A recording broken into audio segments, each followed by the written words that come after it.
3 ഭാഗങ്ങളായിട്ട് തിരിയുന്ന അസ്ഥിയുടെ junction, 2 ഭാഗങ്ങളല്ല 3 കവരയായിട്ടാണ് അസ്ഥിയുടെ junction തിരിയുന്നത്. അതിന് ആ നടുക്ക് ഭാഗത്ത് ദ്രവിപ്പ് ഒരു വെള്ളപ്പാടാണ് കാണുന്നത്, പാലിൻ്റെ നിറമുള്ള.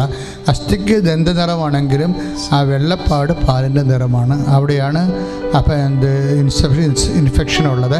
ആ രോഗിയെ കർത്താവ് ഇപ്പോഴും പൂർണ്ണമായി സൗഖ്യപ്പെടുത്തിക്കൊണ്ടിരിക്കുന്നു. കർത്താവിന്റെ നാമം മഹത്വപ്പെടട്ടെ, യേശുവിന്റെ നാമം മഹത്വപ്പെടട്ടെ, ദൈവപിതാവിന്റെ നാമം മഹത്വപ്പെടട്ടെ. ആരാധന, ആരാധന. പരിശുദ്ധ പരമ ദിവ്യകാരുണ്യത്തിന് നേരവും ആരാധനയും സ്തുതിയും പുകഴ്ചയും. 2ാമത്തെ സന്ദേശം ഗർഭാശയത്തിനാണ്. ഈ ആരാധനയിലെ ശ്രദ്ധിക്കുക, അതായത് ഗർഭാശയത്തിന് കേടുപാടുകളുള്ളവര്,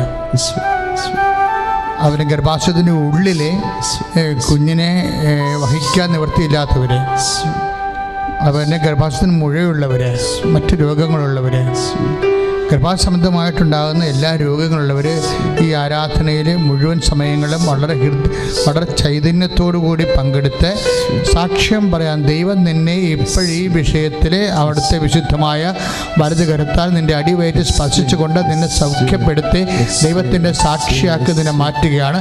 ശ്രുതികട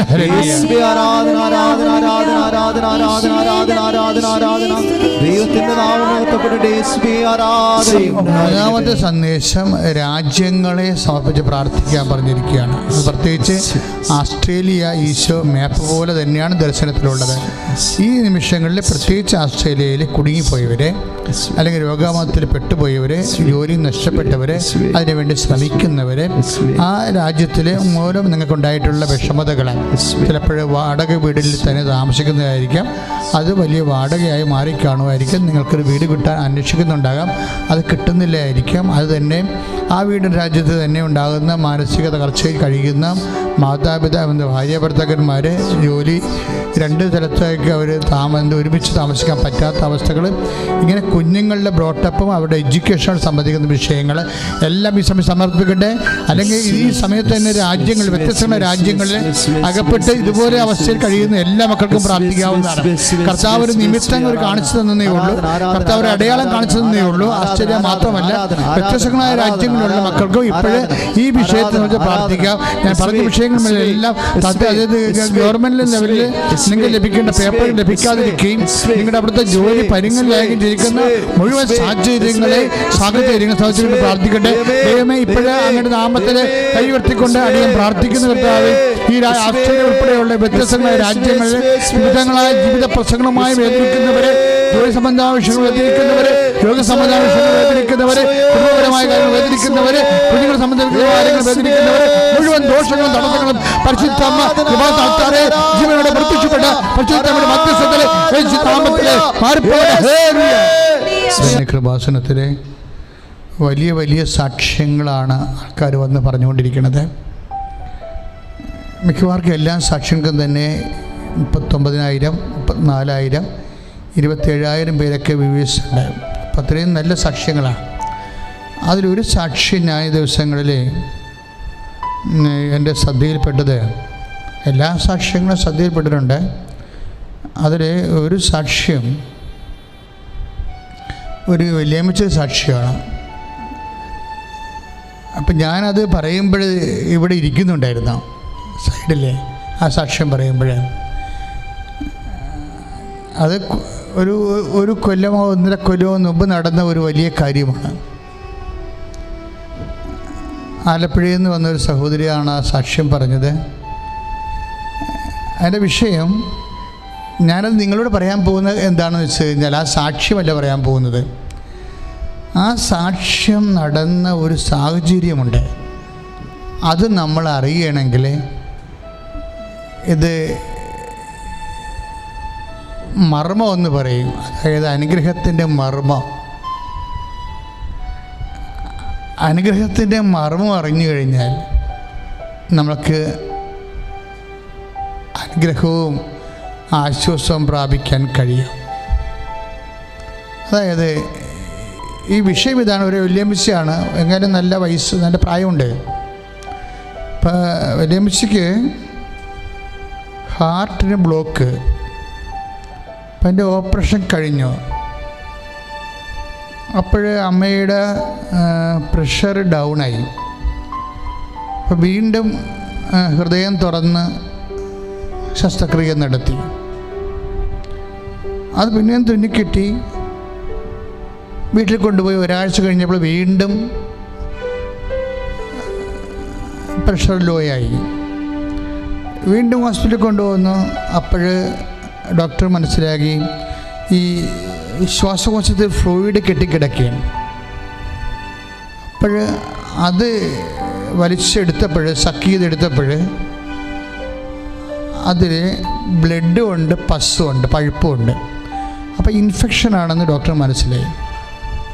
അപ്പോൾ ഇനിയുള്ള പരിപാടി എന്ന് വെച്ച് കഴിഞ്ഞാൽ വീണ്ടും ഈ നെഞ്ച് തുറക്കും.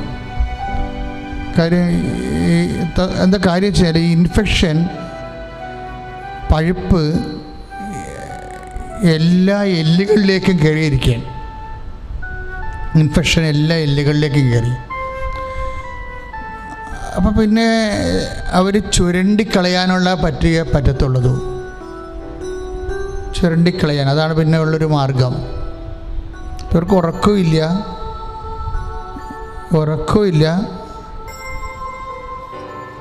ഇരിക്കാനും പറ്റത്തില്ല. നമുക്കറിയാമല്ലേ സിറ്റുവേഷൻസ്, ആളും പ്രായമുള്ളതാണ്. അപ്പോൾ ഒരു ദിവസം വന്ന് ഈ വിവരം പറഞ്ഞു, ഇങ്ങനെയാണ് അമ്മയുടെ അവസ്ഥയെന്ന് പറഞ്ഞു. അപ്പോൾ അമ്മയെ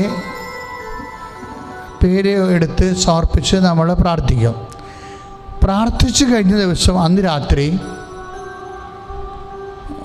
ഒരു വെളുത്ത കൈ അമ്മയെ സ്പർശിക്കും. പച്ച ഞരമ്പുള്ള വെളുത്ത കൈ, അവളൊക്കെ ഉള്ള കൈ. അപ്പം അത് അമ്മ പറയണത് അത് പരിശുദ്ധ അമ്മയാണെന്നാണ് അമ്മ പറയണത്. പക്ഷേ അന്നൊരു കാര്യം സംഭവിച്ചു. കാര്യം മാസങ്ങളായിട്ട് ഉറങ്ങാൻ പറ്റാതിരുന്ന അമ്മ ഈ പരിശുദ്ധ അമ്മയുടെ ഈ തലോടോടുകൂടി നന്നായിട്ട് ഉറങ്ങാൻ പറ്റി. അത് ഒരു അടയാളം കൊടുത്തതാണ്.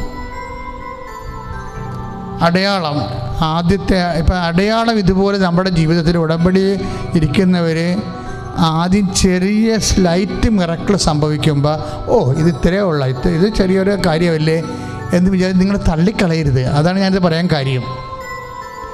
ആദ്യം സ്ലൈറ്റ് മിറക്കിളായിട്ടാണ് സംഭവിക്കുന്നത്. ഒരു മേജർ മിറക്കിളിന് മുമ്പ് ഒരു സ്ലൈറ്റ് മിറക്കിൾ, വളരെ ചെറിയൊരു അടയാളം സംഭവിക്കാനുള്ള സാധ്യതയുണ്ട്. അപ്പോഴും നമ്മൾ സീരിയസ് ആകണം ഈ വിഷയത്തിൽ.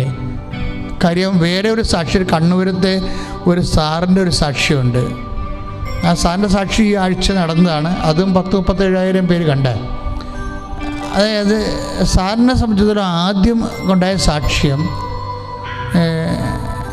ജപമാല ചൊല്ലി മിഷൻ രാജ്യങ്ങൾക്ക് വേണ്ടി കാഴ്ചവെക്കുന്ന കർത്തവ്യം. നമുക്ക് ഉടമ്പടി എടുത്തു കഴിയുമ്പോൾ അറിയാമല്ലോ, യേശുവിനെ അറിയാത്തവരെ അറിയിക്കുക, അറിഞ്ഞവരെ ആഴപ്പെടുത്തുക. അതിനാണല്ലേ ഈ കൃപാസനം പത്രം വാങ്ങിച്ച് നമ്മൾ വിതരണം ചെയ്യണത്. ഇപ്പോഴും പത്രം ആൾക്കാർ വിതരണം ചെയ്യുന്നുണ്ട്, ഇപ്പോഴും കൊടുക്കുന്നുണ്ട്. കൃപാസനത്തിൽ പത്രം വാങ്ങിച്ചുകൊണ്ട് പോകുന്നുണ്ട്. ലോക്ക്ഡൗണിൻ്റെ സമയത്ത് 5 ലക്ഷം പത്രമാണ് ഉണ്ടായിരുന്നത് ഇവിടെ. പക്ഷേ ആ പത്രത്തിൻ്റെ 70,000 ഉള്ളൂ. എല്ലാം ആൾക്കാർ വാങ്ങിച്ചുകൊണ്ട് പോയി. കാര്യം ശക്തമായ രീതിയിൽ ആൾക്കാർ പ്രേക്ഷിതപ്രവർത്തനം ചെയ്തിട്ടാണ്, അല്ല വെറുതെ അല്ല. ഇങ്ങനെ നമ്മൾ ചൈതന്യത്തോടുകൂടി പ്രേക്ഷിത പ്രവർത്തനം ചെയ്യുന്ന 10,000-ങ്ങളുണ്ട്. അവർക്കതുപോലെ അടയാളങ്ങളാണ്. അപ്പോൾ ഈ സാർ ചെയ്യണമെന്ന് വെച്ച് കഴിഞ്ഞാൽ ഈ പത്രം വാങ്ങിക്കുക മാത്രമല്ല, ഹൈസ്കൂൾ വാദ്യരാണ്. വീട് വീടാൻ തോറും കയറി ഇറങ്ങിയിട്ട് ജപമാലയും ചെല്ലും. ആൾക്കാരോട് കൃപാസന അമ്മയെക്കുറിച്ചൊക്കെ സംസാരിക്കും. അത് ഒരു 150 വീട്ടിൽ പ്രാവശ്യം സംസാരിച്ചു. പിന്നീട് ഒരു ഘട്ടത്തിൽ 350 പേരോട് സംസാരിച്ചു. കണ്ണൂരാ. അപ്പോഴേ ഇത് കഴിഞ്ഞിട്ട് സാറിന് കുറേ പ്രേക്ഷിത പ്രവർത്തനം കഴിഞ്ഞപ്പോൾ ഒരു 1076 ജപമാല ചെല്ലാനുള്ള ഒരു മിഷൻ എടുത്ത്. കാര്യം ഇപ്പോൾ സഭയ്ക്ക് ഒത്തിരിയേറെ പ്രയാസങ്ങളുടെ കാലമല്ലേ, എല്ലാ കാലങ്ങളിലും. അപ്പോൾ ഏറ്റവും കൂടുതൽ പ്രാർത്ഥന ആവശ്യമുള്ളവരാണ്, സമയമാണ്. അപ്പം നമ്മുടെ ജോലി, നമ്മുടെ വീട്, നമ്മുടെ വിവാഹം, നമ്മുടെ കുഞ്ഞുങ്ങളെ കാനഡയിൽ കൊണ്ടുപോകണം, അവിടുന്ന് കൊണ്ടുവരണം എന്നൊക്കെ പറഞ്ഞ് മാത്രം ഇരുന്നാൽ പണി കിട്ടാൻ പറ്റിയ കാലമാണിത്. കാര്യം നിങ്ങൾ ദൈവത്തെക്കുറിച്ചും ചിന്തിക്കണം. സഭ ഇന്ന് വ്യത്യസ്തങ്ങളായ മേഖലകളിലെ ഇപ്പം കഴിഞ്ഞ ദിവസങ്ങളൊക്കെ കഴിഞ്ഞാൽ മീഡിയ തന്നെ കറക്റ്റ് നമ്മളെ കേരളത്തിലെ മാധ്യമങ്ങൾ നമ്മളെ ടാർഗറ്റ് ചെയ്യുകയാണ്. അതായത് നമ്മളെ തകർക്കാൻ വേണ്ടി ലക്ഷ്യമെടുക്കുകയാണ്. സിനിമയും അങ്ങനെയാണ്. ഓരോ കലാപം എന്നൊക്കെ പറഞ്ഞാൽ സിനിമക്കാരല്ലേ, അതിൻ്റെ ഉള്ളിലെല്ലാം ഗൂഢമായ ലക്ഷ്യങ്ങളുണ്ട്. അത് സഭയെ തകർക്കാൻ വേണ്ടിയും ക്രൈസ്തവ സമൂഹത്തെ ഞെരിക്കാൻ വേണ്ടിയും ബോധപൂർവം സാത്താൻ അതിൻ്റെ പണിയെടുക്കുന്ന കാലത്ത് സഭയിൽ പ്രാർത്ഥനയുടെ ചൈതന്യം വർദ്ധിക്കണം. അപ്പോൾ ഈ സാറ് അതുപോലെ ഒരാളാണ്. 1076 ജപമാലയാണ് അമ്മയ്ക്ക് വേണ്ടി കാഴ്ചവെക്കണത്, ലോകസഭയ്ക്ക് വേണ്ടി. അപ്പം അങ്ങനെ തീക്ഷ്ണമായ പ്രാർത്ഥനയും തീക്ഷ്ണമായ ഭവന സന്ദർശനങ്ങളും അത് നോക്കണം. ഈ കോവിഡ് കാലത്തിലാണ്. ഞാനൊരു പള്ളിയിൽ കുർബാനയ്ക്ക് പോകുന്നുണ്ട് കോവിഡുമായിട്ട് ബന്ധപ്പെട്ട്. ഇപ്പം ഞാനിവിടെ ചെല്ലുമ്പോൾ 9 പേരാണ് ഉള്ളത് ആ പള്ളിയിൽ. എന്നാൽ 100-400 പേര് വരണ പള്ളിയാണത്. ഇപ്പം ഞാനവർക്ക് ഞങ്ങൾ കൊച്ചനും ഞാനും മാറി മാറി പോകുന്നുണ്ട്. പക്ഷേ ഞങ്ങൾ ചെല്ലുമ്പോൾ 15 പേര് 12 പേരൊക്കെയാണ് ഉള്ളത്. ഞങ്ങൾക്ക് കൃപാസനം അൾത്താറ് നിന്നാൽ തന്നെ ഞങ്ങൾക്ക് 10,000 പേരുണ്ട്. അപ്പം ഞങ്ങൾ ഈ 10,000 പേര് ഇട്ടിച്ചുമാണ് ഈ 9 പേർക്ക് വേണ്ടി പോണത്. അപ്പോൾ ഞാനവർക്ക് ഇത് ടാലി ആകണില്ലല്ലേ ശരിക്കും പറഞ്ഞാൽ. കാര്യം എന്താണ്, ഓരോരുത്തന്മാർ കൊറോണ ഉണ്ട് പോകല്ലേ എന്ന് പറഞ്ഞ് അമ്മമാരും പിള്ളേരും ഭർത്താവും എല്ലാം മക്കളെ പിടിച്ചു വെച്ചുകൊണ്ടിരിക്കുക. ഇങ്ങനെ പിടിച്ചു വെച്ചുകൊണ്ടിരിക്കുന്ന ഒരു സമയത്താണ്. കാര്യം കൊറോണ കാലം എന്ന് പറയുന്നത് ഒരു അടിപൊളി കാലമാണ്. കാര്യം ദൈവത്തിൻ്റെ ആൾക്കാരാരാണ്, വയറിൻ്റെ സ്വന്തം ഉദരത്തിൻ്റെ ആൾക്കാരാരാണെന്ന് തിരിച്ചറിയണ കാലമാണ്. ഇപ്പം കൊറോണ ആയതുകൊണ്ട് തന്നെ ഇനി കുർബാനയ്ക്ക് പോകണ്ടല്ല എന്ന് വിചാരിച്ചുകൊണ്ട് ലൈവ് കുർബാന ഉണ്ടായിട്ട് മെത്രാച്ചന്മാർ പറഞ്ഞിട്ടുണ്ട്, ഈ കാലത്ത് ദേവാലയത്തിൽ പോകാൻ പറ്റാത്തവർ ഓൺലൈനിലൂടെ കുർബാന കൂടണമെന്ന് മെത്രാച്ചന്മാർ കൽപ്പനയുണ്ട്. അപ്പം എന്നിട്ട് അതുപോലും ചെയ്യാത്ത 1.5 കൊല്ലമായിട്ട് ഒരു കുർബാന പോലും പങ്കെടുക്കാത്ത എത്രയോ മക്കളുണ്ട്. നിങ്ങളുടെ കാര്യത്തിൽ മിക്കവാറും തീരുമാനമാകാൻ പോകുന്നുണ്ട്. കാര്യം നിങ്ങൾ ഇക്കാലമല്ല ഇത്രയും അവസരങ്ങൾ ലഭിച്ചിട്ടും ദൈവത്തെ നിങ്ങൾ അംഗീകരിക്കുന്നത് പോരായ്മയായി കരുതിയത് കൊണ്ട് വചനം എന്താ പറയണത്?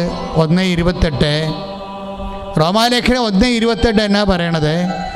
ദൈവത്തെ അംഗീകരിക്കുന്നത് പോരായ്മയായി കരുതിയതിനാൽ അവരെ അധമവികാരങ്ങൾക്ക് ഏൽപ്പിച്ചു കൊടുക്കും. ഇതൊരു വലിയ വചനമാണ്. കാര്യം മനുഷ്യൻ്റെ എല്ലാ ഫണ്ടമെൻ്റൽ അടിസ്ഥാന മിസ്റ്റേക്ക് എന്ന് പറയുന്നത് എന്താ? ഇതാണ്, ദൈവത്തെ അംഗീകരിക്കുന്നത് പോരായ്മയായി തോന്നും. മനുഷ്യന് തോന്നാവുന്ന ഏറ്റവും വലിയ ഏറ്റവും അപകടകരമായ തോന്നൽ എന്താണ്? ദൈവത്തെ അംഗീകരിക്കുന്നത് പോരായ്മയായി തോന്നും. അപ്പം ഈ സാറിന് അത് തോന്നില്ല. ഈ കാലം ദൈവത്തിന് വേണ്ടി ജോലി ചെയ്യേണ്ട കാലമായതുകൊണ്ടാണ് 1000 ആദ്യം 150 വീട്, പിന്നെ 350 വീട്, ആദ്യം 150 ജപമാല, പിന്നീട് 1076 ജപമാല ചൊല്ലി വീടുകളിലെല്ലാം നടക്കുകയാണ് ഈ വാദ്യാർ. അപ്പോൾ ആദ്യം ഒരു അടയാളം ഉണ്ടായി. കുറേ നാളാക്കി മുമ്പ് ദൈവം ക്ഷമിക്കത്തില്ലേ? ദൈവത്തിന് അങ്ങനെ ഒരു പ്രശ്നമുണ്ട്. അതായത് കുറേ നാളായി ഒരു മനുഷ്യൻ ദൈവമേന്തും പറഞ്ഞ് നടക്കുകയാണെങ്കിൽ ദൈവത്തിന് സത്യവും നീതിയും ഉള്ളത് കാരണം ദൈവം ആ വ്യക്തിയെ നോട്ട് ചെയ്യും. ആദ്യം ഈ സാറിൻ്റെ ജപമാല ഇങ്ങനെ തിളങ്ങാൻ തുടങ്ങി. ആദ്യം സംഭവിച്ചത് വീട്ടിലോട്ട് വരുമ്പോൾ എല്ലാ സ്ഥലങ്ങളിലും സുഗന്ധാഭിഷേകമായി. അത് കഴിഞ്ഞപ്പോൾ ഒരു ദിവസം ജപമാല തിളങ്ങി. അത് കഴിഞ്ഞപ്പോൾ ഒരു ദിവസം കൃപാസനം മാതാവ് ഈ ചാര കളറിൽ തന്നെ അദ്ദേഹത്തിൻ്റെ അടുത്ത് വന്ന് നിന്നു. അത് കണ്ട് അത് അദ്ദേഹത്തിൻ്റെ സാക്ഷ്യം നിങ്ങളത് കേൾക്കണം. കൃപാസനത്തിൻ്റെ യൂട്യൂബിൽ കിടക്കുന്നുണ്ട് ആ സാക്ഷ്യം. ജപമാല ആദ്യം സുഗന്ധാഭിഷേകം വന്നു, പിന്നെ ജപമാല തിളങ്ങി, പിന്നെ കൃപാസനം മാതാവ് ഇറങ്ങി വന്നു. അപ്പം ചെറിയ ആദ്യത്തെ അടയാളങ്ങൾ ചെറുതായിരിക്കും.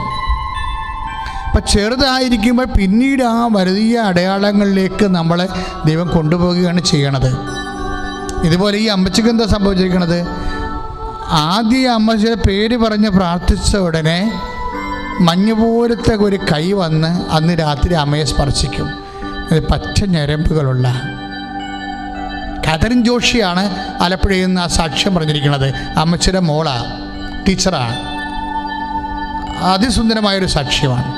അപ്പോൾ ഈ പച്ച എപ്പോഴും എനിക്കറിയാം. പച്ച എന്ന് പറഞ്ഞപ്പോൾ ഉടനെ കാര്യം പച്ച മാതാവിൻ്റെ കളറാണ്. കാര്യം കൃപാസനം ഇവിടെ കൃപാസനം മാതാവിൻ്റെ കളറാണ് പച്ച. എന്താ കാരണം എന്ന് വെച്ച് കഴിഞ്ഞാൽ പല കാരണങ്ങളുണ്ടത്. നമുക്ക് ഇതിനൊക്കെ ഉടമ്പടിയിൽ ഞങ്ങൾ തരുന്ന ഒരു തിരി എന്താണ്? ഭയങ്കര പച്ച നിറമുള്ള തിരിയാണ് തരണത്. അതെന്നാ കാര്യം എന്നറിയോ? അതിനൊരു ചരിത്രമുണ്ട്. അതായത് ഞാൻ ഈ 2004 ഡിസംബർ 7-ാം തീയതി അമ്മ പ്രത്യക്ഷപ്പെടുമ്പോഴേ ദുരന്തം ഉണ്ടാകാൻ പോകുന്ന പ്രാർത്ഥിക്കണമെന്നാണ് പറഞ്ഞത്. അപ്പോഴേ ഞങ്ങൾ പ്രാർത്ഥിക്കാൻ വേണ്ടി അന്ന് 101ഓളം തിരികൾ വാങ്ങിച്ചായിരുന്നു. അത് 1/2 കിലോയുള്ള തിരിയാണ് വാങ്ങിച്ചത്. എന്നിട്ട് ഇതുപോലെ 101 പ്രാർത്ഥനാ ഗ്രൂപ്പുകളൊക്കെ കൊടുത്തിട്ട് പുന്നപ്പുറം മുതൽ കൊച്ചി വരെ കൊണ്ട് കടലോരത്ത് വെച്ച് പ്രാർത്ഥിക്കാൻ. കടലോരത്ത് വെച്ച് പ്രാർത്ഥിക്കാൻ അമ്മ എന്നോട് പറഞ്ഞില്ല. പരിശുദ്ധാത്മാവാണ് എന്നോട് ഈ തിരി കൊടുക്കണ സമയത്ത് പറഞ്ഞത് കടലോരത്ത് കൊണ്ട് വെച്ച് പ്രാർത്ഥിക്കാൻ പറഞ്ഞു. അപ്പം പുന്നപ്പുറം തൊട്ട് കടലോരത്ത് വെച്ച് പ്രാർത്ഥിച്ച അനേകം മക്കൾ ഇന്നും ജീവിച്ചിരിപ്പുണ്ട്. കഴിഞ്ഞ ദിവസം ഞാൻ ചെല്ലാനത്ത് ചെല്ലുമ്പോൾ അച്ഛാ ഈ തിരി നമ്മുടെ തിരി ഞാൻ ഇവിടെ വെച്ചാൽ പ്രാർത്ഥിച്ചപ്പോൾ കടലൊടിയുന്ന സ്ഥലത്ത് വെച്ചിരിക്കണവർ അവിടെ വെച്ച് പ്രാർത്ഥിച്ചവരാണ്. ആ പ്രാർത്ഥനയ്ക്ക് ശേഷമാണ് ഈ സുനാമി വരണത്. ശരിക്കും പറഞ്ഞാൽ എന്തോ ദുരന്തം ഉണ്ടാകാൻ പോകണം, പ്രാർത്ഥിക്കണമെന്ന്. എനിക്ക് പറ്റിയ അബദ്ധം വിവേചിക്കാൻ കഴിയാതെ പോയതാണ്. ഞാൻ വിചാരിച്ചത് ആ ഒരു ഇൻസിഡൻറ്റോട് കൂടി ആ അത്ഭുതം തീർന്നല്ലോ എന്നാ. അങ്ങനെയല്ല. ദുരന്തം എന്നെല്ലാം ഉണ്ട്, അന്നെല്ലാം കൃപാസനം മാതാവ് പ്രസക്തമാണ്. കൃപാസനം മാതാവ് പറഞ്ഞ ഒരു കാര്യമുണ്ട്, ദുരന്തമുണ്ടാകാൻ പോകുന്നു, പ്രാർത്ഥിക്കണം. അപ്പോൾ ഏതെല്ലാം വ്യക്തി ദുരന്തമുണ്ട്. ഇപ്പോൾ ആസ്ട്രേലിയ അമ്മ കാണിച്ചില്ലേ? ആസ്ട്രേലിയ ദുരന്തമാണ് ശരിക്കും. അവിടെ ജീവിക്കുന്ന മക്കൾക്ക് എന്ത് ദുരന്തം ഉണ്ടാകാൻ പോകുന്നു? അല്ലെങ്കിൽ അവിടെ ജീവിച്ചിരിക്കണം നമ്മുടെ ആൾക്കാർക്ക് എന്ത് ജോലി സംബന്ധമായ ദുരന്തം എങ്ങനെ വരാമല്ലോ? നിയമപരമായിട്ട് രാജ്യത്തിന് നിയമം ചേഞ്ച് ചെയ്യുമ്പോൾ ദുരന്തം ഉണ്ടാകും. അപ്പോൾ എങ്ങനെ ദുരന്തം ഉണ്ടായാലും പ്രാർത്ഥിച്ചാൽ ദൈവം ആ മേഖലയിൽ ഇടപെടും എന്നുള്ള സൂചനയാണ് ആസ്ട്രേലിയ ഭൂഖണ്ഡം ഇപ്പോൾ കാണിച്ചുകൊണ്ട് അമ്മ സംസാരിച്ചത്. അപ്പോൾ ദുരന്തം ഉണ്ടാകാൻ പോണ് പ്രാർത്ഥിക്കണമെന്ന് പറയുന്നത് എക്കാലവും പ്രസക്തമാണെന്നുള്ള സംഭവം എനിക്ക് ആദ്യം മനസ്സിലായില്ല. ഞാൻ ഓർത്തത് അത് സുനാമിയുമായി ബന്ധപ്പെട്ടുള്ള വിഷയം മാത്രമാണല്ലോ, സുനാമി കഴിഞ്ഞല്ലോ, ഇനി എന്തിനാ ടേക്കപ്പ് ചെയ്യണമെന്ന്. പക്ഷേ ഞങ്ങൾ വാടിപ്പെട്ടു ചെന്നപ്പോൾ അവിടെയും ഈ പച്ച മാതാവാണുള്ളത്. കാര്യം അമ്മയുടെ സാരിയുടെ നിറം പച്ചയാണ്, വാടിപ്പെട്ടില്ല. അവിടെ ചെന്ന അമ്മ എന്നോട് പറയണത്, നീ എത്ര സുന്ദരമായ രീതിയിലാണ് നിൻ്റെ മുമ്പിൽ ഞാൻ പ്രത്യക്ഷപ്പെട്ടിട്ട് ഇന്ന് വരെ നീ അത് ആരെയൊക്കെ പേടിച്ചടക്കി വെച്ചില്ലേ, അത് നിനക്ക് മരണം വരെ ഉത്തരിപ്പ് കടമായിരിക്കും, മരണം കഴിഞ്ഞു. അങ്ങനെയാണ് ഞാൻ ഇവിടെ വന്ന് അമ്മ എനിക്ക് 5 മിനിറ്റിനുള്ളിൽ പ്രത്യക്ഷീകരണ പ്രാർത്ഥന തന്നു. പ്രത്യക്ഷീകരണ പ്രാർത്ഥന അമ്മയെ രൂപം പ്രതിഷ്ഠിച്ച് വെച്ച് പ്രത്യക്ഷീകരണ പ്രാർത്ഥന ചെല്ലിയവരെല്ലാം വലിയ സാക്ഷ്യമുണ്ടായി. പിന്നീട് കൃപാസനം മാറിപ്പോയി, വല്ലാത്ത രീതിയിൽ അങ്ങോട്ട് മാറിപ്പോയി. കാര്യം എന്താണ്? ദൈവികമായ തിരുമനസ് ഇത്തിരി സാഹസികമാണെങ്കിലും ടേക്കപ്പ് ചെയ്ത് എടുത്തപ്പോൾ ദൈവം ഇങ്ങനെ കോരിക്കോരി ജനങ്ങളെ അനുഗ്രഹിക്കാൻ തുടങ്ങി. കഴിഞ്ഞ ദിവസങ്ങളിൽ എൻ്റെ ഒരു സഹോദരൻ ഇവിടെ സഹപ്രവർത്തകൻ എന്നോട് പറഞ്ഞേ, 2 മക്കബായ 5:19 വചനമുണ്ട് അച്ഛാ. ഞാൻ എന്നാ അത് ഇതാണ് വചനം. ഇതാണ്, ദൈവം ജനത്തെ തിരഞ്ഞെടുത്ത് ഒരു സ്ഥലത്ത് കൊണ്ടുപോയി വെക്കുകയല്ല ചെയ്യണത്, മറിച്ച് എന്താണ്, ദൈവം ജനത്തിന് വേണ്ടി ഒരു സ്ഥലം തിരഞ്ഞെടുക്കുകയാണ് ചെയ്യണതെന്ന്. അടിപൊളി വചനമാണ്. അതായത് അതെനിക്ക് കേട്ടപ്പോൾ ഭയങ്കര സന്തോഷം തോന്നി. അതായത് ദൈവം ജനത്തെ തിരഞ്ഞെടുത്ത് ഒരു സ്ഥലത്ത് കൊണ്ടുപോവുകയൊക്കെ അല്ല ചെയ്യണത്, മറിച്ച് ദൈവം ഒരു സ്ഥലം തിരഞ്ഞെടുക്കുമെന്ന്. അതായത് ദൈവം 2 ശ്രുതിക്കട്ടെ മക്കളെ. യേശു സ്വസ്ഥം. ഹല്ലേലൂയ. ശ്രുതിക്കട്ടെ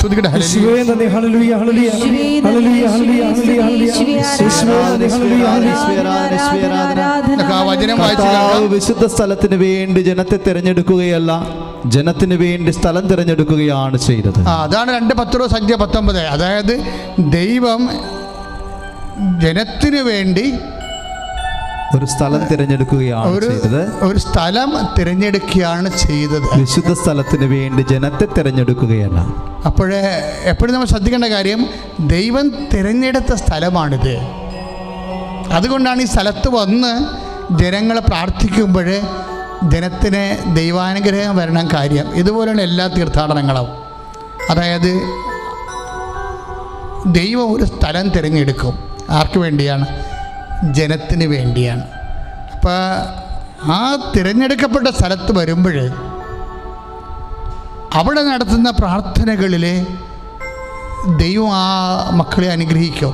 ഇപ്പം ഞാൻ ഈ രണ്ടാമത് ഈ അമ്മയെ കൊണ്ടുവരുമ്പോൾ അമ്മയാണ് പറഞ്ഞത്, മാതാവിനെ തൊട്ടു. പച്ച ഞരമ്പെന്ന് ഉള്ള സന്ദേശം കിട്ടിയപ്പോഴേക്കും മനസ്സിലായത് കൃപാസനം മാതാവാണെന്ന്. കാര്യം പച്ച ഇങ്ങനെ കയറി വരുന്നുണ്ട് ഈ അമ്മയുടെ ചരിത്രത്തിൽ മുഴുവനും. കാര്യം ഞങ്ങളന്ന് കൊടുത്ത തിരി പച്ചത്തിരിയായിരുന്നു. പറഞ്ഞ് പച്ചത്തിരി മേടിക്കണമെന്നല്ല, മാർക്കറ്റിൽ നിന്ന് കൊണ്ടുവന്ന തിരി 1/2 കിലോ ഉള്ള 100 തിരികളുണ്ട് 1/2 കിലോ ഉള്ള. അപ്പോൾ ഞങ്ങളോടൊക്കെ അപ്പോൾ ആ പ്രത്യക്ഷീകരണം എന്തുമാത്രം സീരിയസ് ആയിട്ട് ഞങ്ങൾ എടുത്തു എന്നുള്ള എൻ്റെ സൂചനയല്ലേ അത്. അല്ല പിന്നെ ഒരു തിരിക്ക് 1/2 കിലോ ഉണ്ട്. ഒരു വ്യക്തിക്ക് കൊടുക്കണേ 1/2 കിലോ ഉള്ള തിരി ഫ്രീ ആയിട്ട് കൊടുക്കണേ, അല്ല കാശ് വാങ്ങിച്ചു കൊടുക്കുകയല്ല. ഫ്രീ ആയിട്ടൊരു വ്യക്തിക്ക് 1/2 കിലോ ഉള്ള തിരി കൊടുക്കണം. എന്നിട്ട് നിങ്ങൾ 1 മാസം പ്രാർത്ഥിക്കാനാണ് ഞാൻ പറഞ്ഞത്. 1 മാസം ഞാനും വിജയകുമാരൻ കൂടെ വെള്ളാങ്കണ്ണി പള്ളിയിൽ പ്രാർത്ഥിച്ചുകൊണ്ട് നിൽക്കുന്ന സമയത്ത് വിജയകുമാറിനെ അമ്മയ്ക്ക് ജ്ഞാനസ്നാനപ്പെടുത്തണം. പക്ഷെ വിജയകുമാറിനോട് നേരിട്ട് പറയാൻ പറ്റണില്ല. എന്ത് ചെയ്തെന്നറിയാമോ? ഞാനും ഇതുപോലെ ആരാധന നടക്കുകയാണ്. 3 മണിക്ക് ആരാധന നടത്തുകയാണ്. അപ്പോൾ ആരാധന ഞങ്ങൾ ജവമാല ചൊല്ലി കൂടിക്കൊണ്ടിരിക്കുകയാണ്. പടയെന്ന് ആരാധന കഴിഞ്ഞ് അച്ഛന്മാർ പോയെങ്കിലും ഞങ്ങൾ 4:30 വരെ അവിടെ നിന്ന് കൊന്തയില്ലുകയാണ്. അപ്പോഴൊരു പ്രാവ് മോളിൽ നിന്ന് വന്ന് ഇതുപോലുള്ള ഡോമിൽ നിന്ന് ഒരു തിരി കൊത്തിക്കൊണ്ട് പോയി. എന്നിട്ട് ഞാൻ മേലോട്ട് നോക്കിയിട്ട് ആ പ്രാവിനെ കണ്ടില്ല. വേറെ പ്രാവൊക്കെ ഇരിപ്പുണ്ടായിരുന്നു. വിജയകുമാർ നോക്കിയിട്ടുണ്ടേ. കുറച്ച് 5 മിനിറ്റ് കഴിഞ്ഞപ്പോൾ ഈ പ്രാവ് കൊത്തിക്കൊണ്ടുപോയ തിരി മുകളിൽ നിന്ന് ആ ഡോമിൽ നിന്ന് പറന്ന് വന്ന് വിജയകുമാറിൻ്റെ തലയെ കൊണ്ടുവന്നിട്ട് ഞങ്ങളെല്ലാം വാവിളിച്ചു, ഇതെന്ത് പരിപാടിയായിരുന്നു. അത് പച്ചത്തിരിയായിരുന്നു. ഇന്ന് ഉടമ്പടിക്ക് നിങ്ങൾക്കൊരു പച്ചത്തിരി തരുന്നുണ്ടെങ്കിൽ ഇപ്പം ഇവരെന്നാ പറയണത്? അമ്മ രാത്രി മഞ്ഞ് പോലത്തെ വെളുത്ത കൈയുമായിട്ട് സ്പർശിച്ചു. പച്ച ഞരമ്പുള്ള അമ്മയെന്നും. പച്ച നമുക്കറിയാം, ഇവിടെ പിട്ടാസത്തിനുണ്ടായിരുന്ന കാലത്ത് അച്ഛൻ കണ്ടുപിടിച്ചതാണത്. ഞാൻ ഉടമ്പടി പറഞ്ഞു കൊടുക്കുമ്പോൾ അച്ഛൻ പറഞ്ഞു, അച്ഛാ ഈ പച്ച എന്ന കളറിന് ഒരു അർത്ഥമുണ്ട്. ഞാൻ പറഞ്ഞു, എന്നാ അർത്ഥം വെച്ചാൽ അത് എല്ലാ 39-ാമത്തെ അധ്യായത്തിലെ എല്ലാം പ്രളയം കയറി എല്ലാം ചീഞ്ഞു പോയപ്പോഴേ നോഹിൻ്റെ പെട്ടകത്തിൻ്റെ കാലത്ത് പ്രളയം കയറി എല്ലാം ചീഞ്ഞു പോയി. പച്ച എല്ലാ ഹരിതകങ്ങളും ദ്രവിച്ച് ചീഞ്ഞു പോയപ്പോഴേ ദൈവം പറഞ്ഞായിരുന്നു, ഞാൻ നിനക്കൊരു പച്ച വിരിപ്പുള്ള ഭൂമി തരുമെന്ന്. അതായത് എല്ലാം തകർന്ന് കഴിയുമ്പോഴേ അതിനെ പുനരുദ്ധരിക്കുകയാണ് പച്ചയുടെ നിറം. അത് ഞാൻ ചിന്തിച്ചു കൂടിയില്ല ശരിക്കും. ഉടമ്പടി പുസ്തകം എഴുതി കഴിയണ സമയത്ത് അച്ഛൻ ഇത് പറയണത്. പിന്നെ ആ വാചനം കൂടി ഉൽപ്പത്തി 9-ാമത്തെ അധ്യായം കൂടി കയറ്റി ഇതിൻ്റെ അകത്ത്. എന്താണ്? ഞാൻ നിനക്ക് ഹരിതാഭമായ ഒരു ഭൂമി തരുമെന്ന്. എപ്പോഴാണ്? പ്രളയം കയറി ചീഞ്ഞ് എല്ലാം നശിച്ചു കഴിയുമ്പോഴേ. ദൈവത്തിലെ രോഗം വന്ന് നശിച്ചാലും ശരി, അതുപോലെ തന്നെ സാമ്പത്തികം നശിച്ചാലും ശരി, ദൈവം നിൻ്റെ ജീവിതത്തെ പുനഃക്രമീകരിക്കുന്ന കളറാണ് പച്ച. അതുകൊണ്ടാണ് ഈ പച്ചത്തിരി കത്തിച്ച് നമ്മൾ ഉടമ്പടി പ്രാർത്ഥന ചെല്ലണത്. ഉടമ്പടി പ്രാർത്ഥന നമ്മൾ ചെല്ലണത് പച്ചത്തിരി കത്തിച്ചാണ്. അപ്പം അതുകൊണ്ട് തന്നെയാണ് പ്രത്യക്ഷീകരണ പ്രാർത്ഥന നമ്മൾ ചെല്ലുന്നത് നീലത്തിരി കത്തിച്ചാണ്. അപ്പോൾ ഉടമ്പടിയുടെ ഓരോ കാര്യങ്ങളും ദൈവം വെളിപ്പെടുത്തി തന്നിട്ടുള്ള കാര്യങ്ങളാണ്. അതുപോലെ തന്നെ ബോധപൂർവം ചെയ്യുന്നവരാണ് ഇതിനനേകം മക്കൾ. അപ്പോൾ ഈ ചേച്ചി എന്ത് ചെയ്യുന്ന വെച്ചാൽ, അമ്മച്ചിക്ക് ഉറക്കം കിട്ടിയല്ലോ. പച്ച ഞരമ്പുള്ള മാതാവിനെ കണ്ടപ്പോൾ അമ്മച്ചിക്ക് തൊട്ടപ്പോൾ അമ്മച്ചിക്ക് ഉറക്കം കിട്ടിയല്ലോ. ഉറക്കം കിട്ടാനുള്ള യാതൊരു സാധ്യതയില്ല. കാര്യം വെച്ചാൽ ഈ അകത്തുള്ള അസ്ഥികളിലെല്ലാം ഇൻഫെക്ഷൻ കയറിയിട്ട് തോളെല്ലിൽ വരെ ഇൻഫെക്ഷൻ കയറിയിരിക്കുകയാണ്. ഞാനോടത്ത് അമ്മച്ചി ഇങ്ങനെ മരിക്കാതെ ജീവിച്ചെന്ന് ദൈവത്തിൻ്റെ അത്ഭുതം കാണിക്കാൻ വേണ്ടിയാണെന്ന് തോന്നണേ.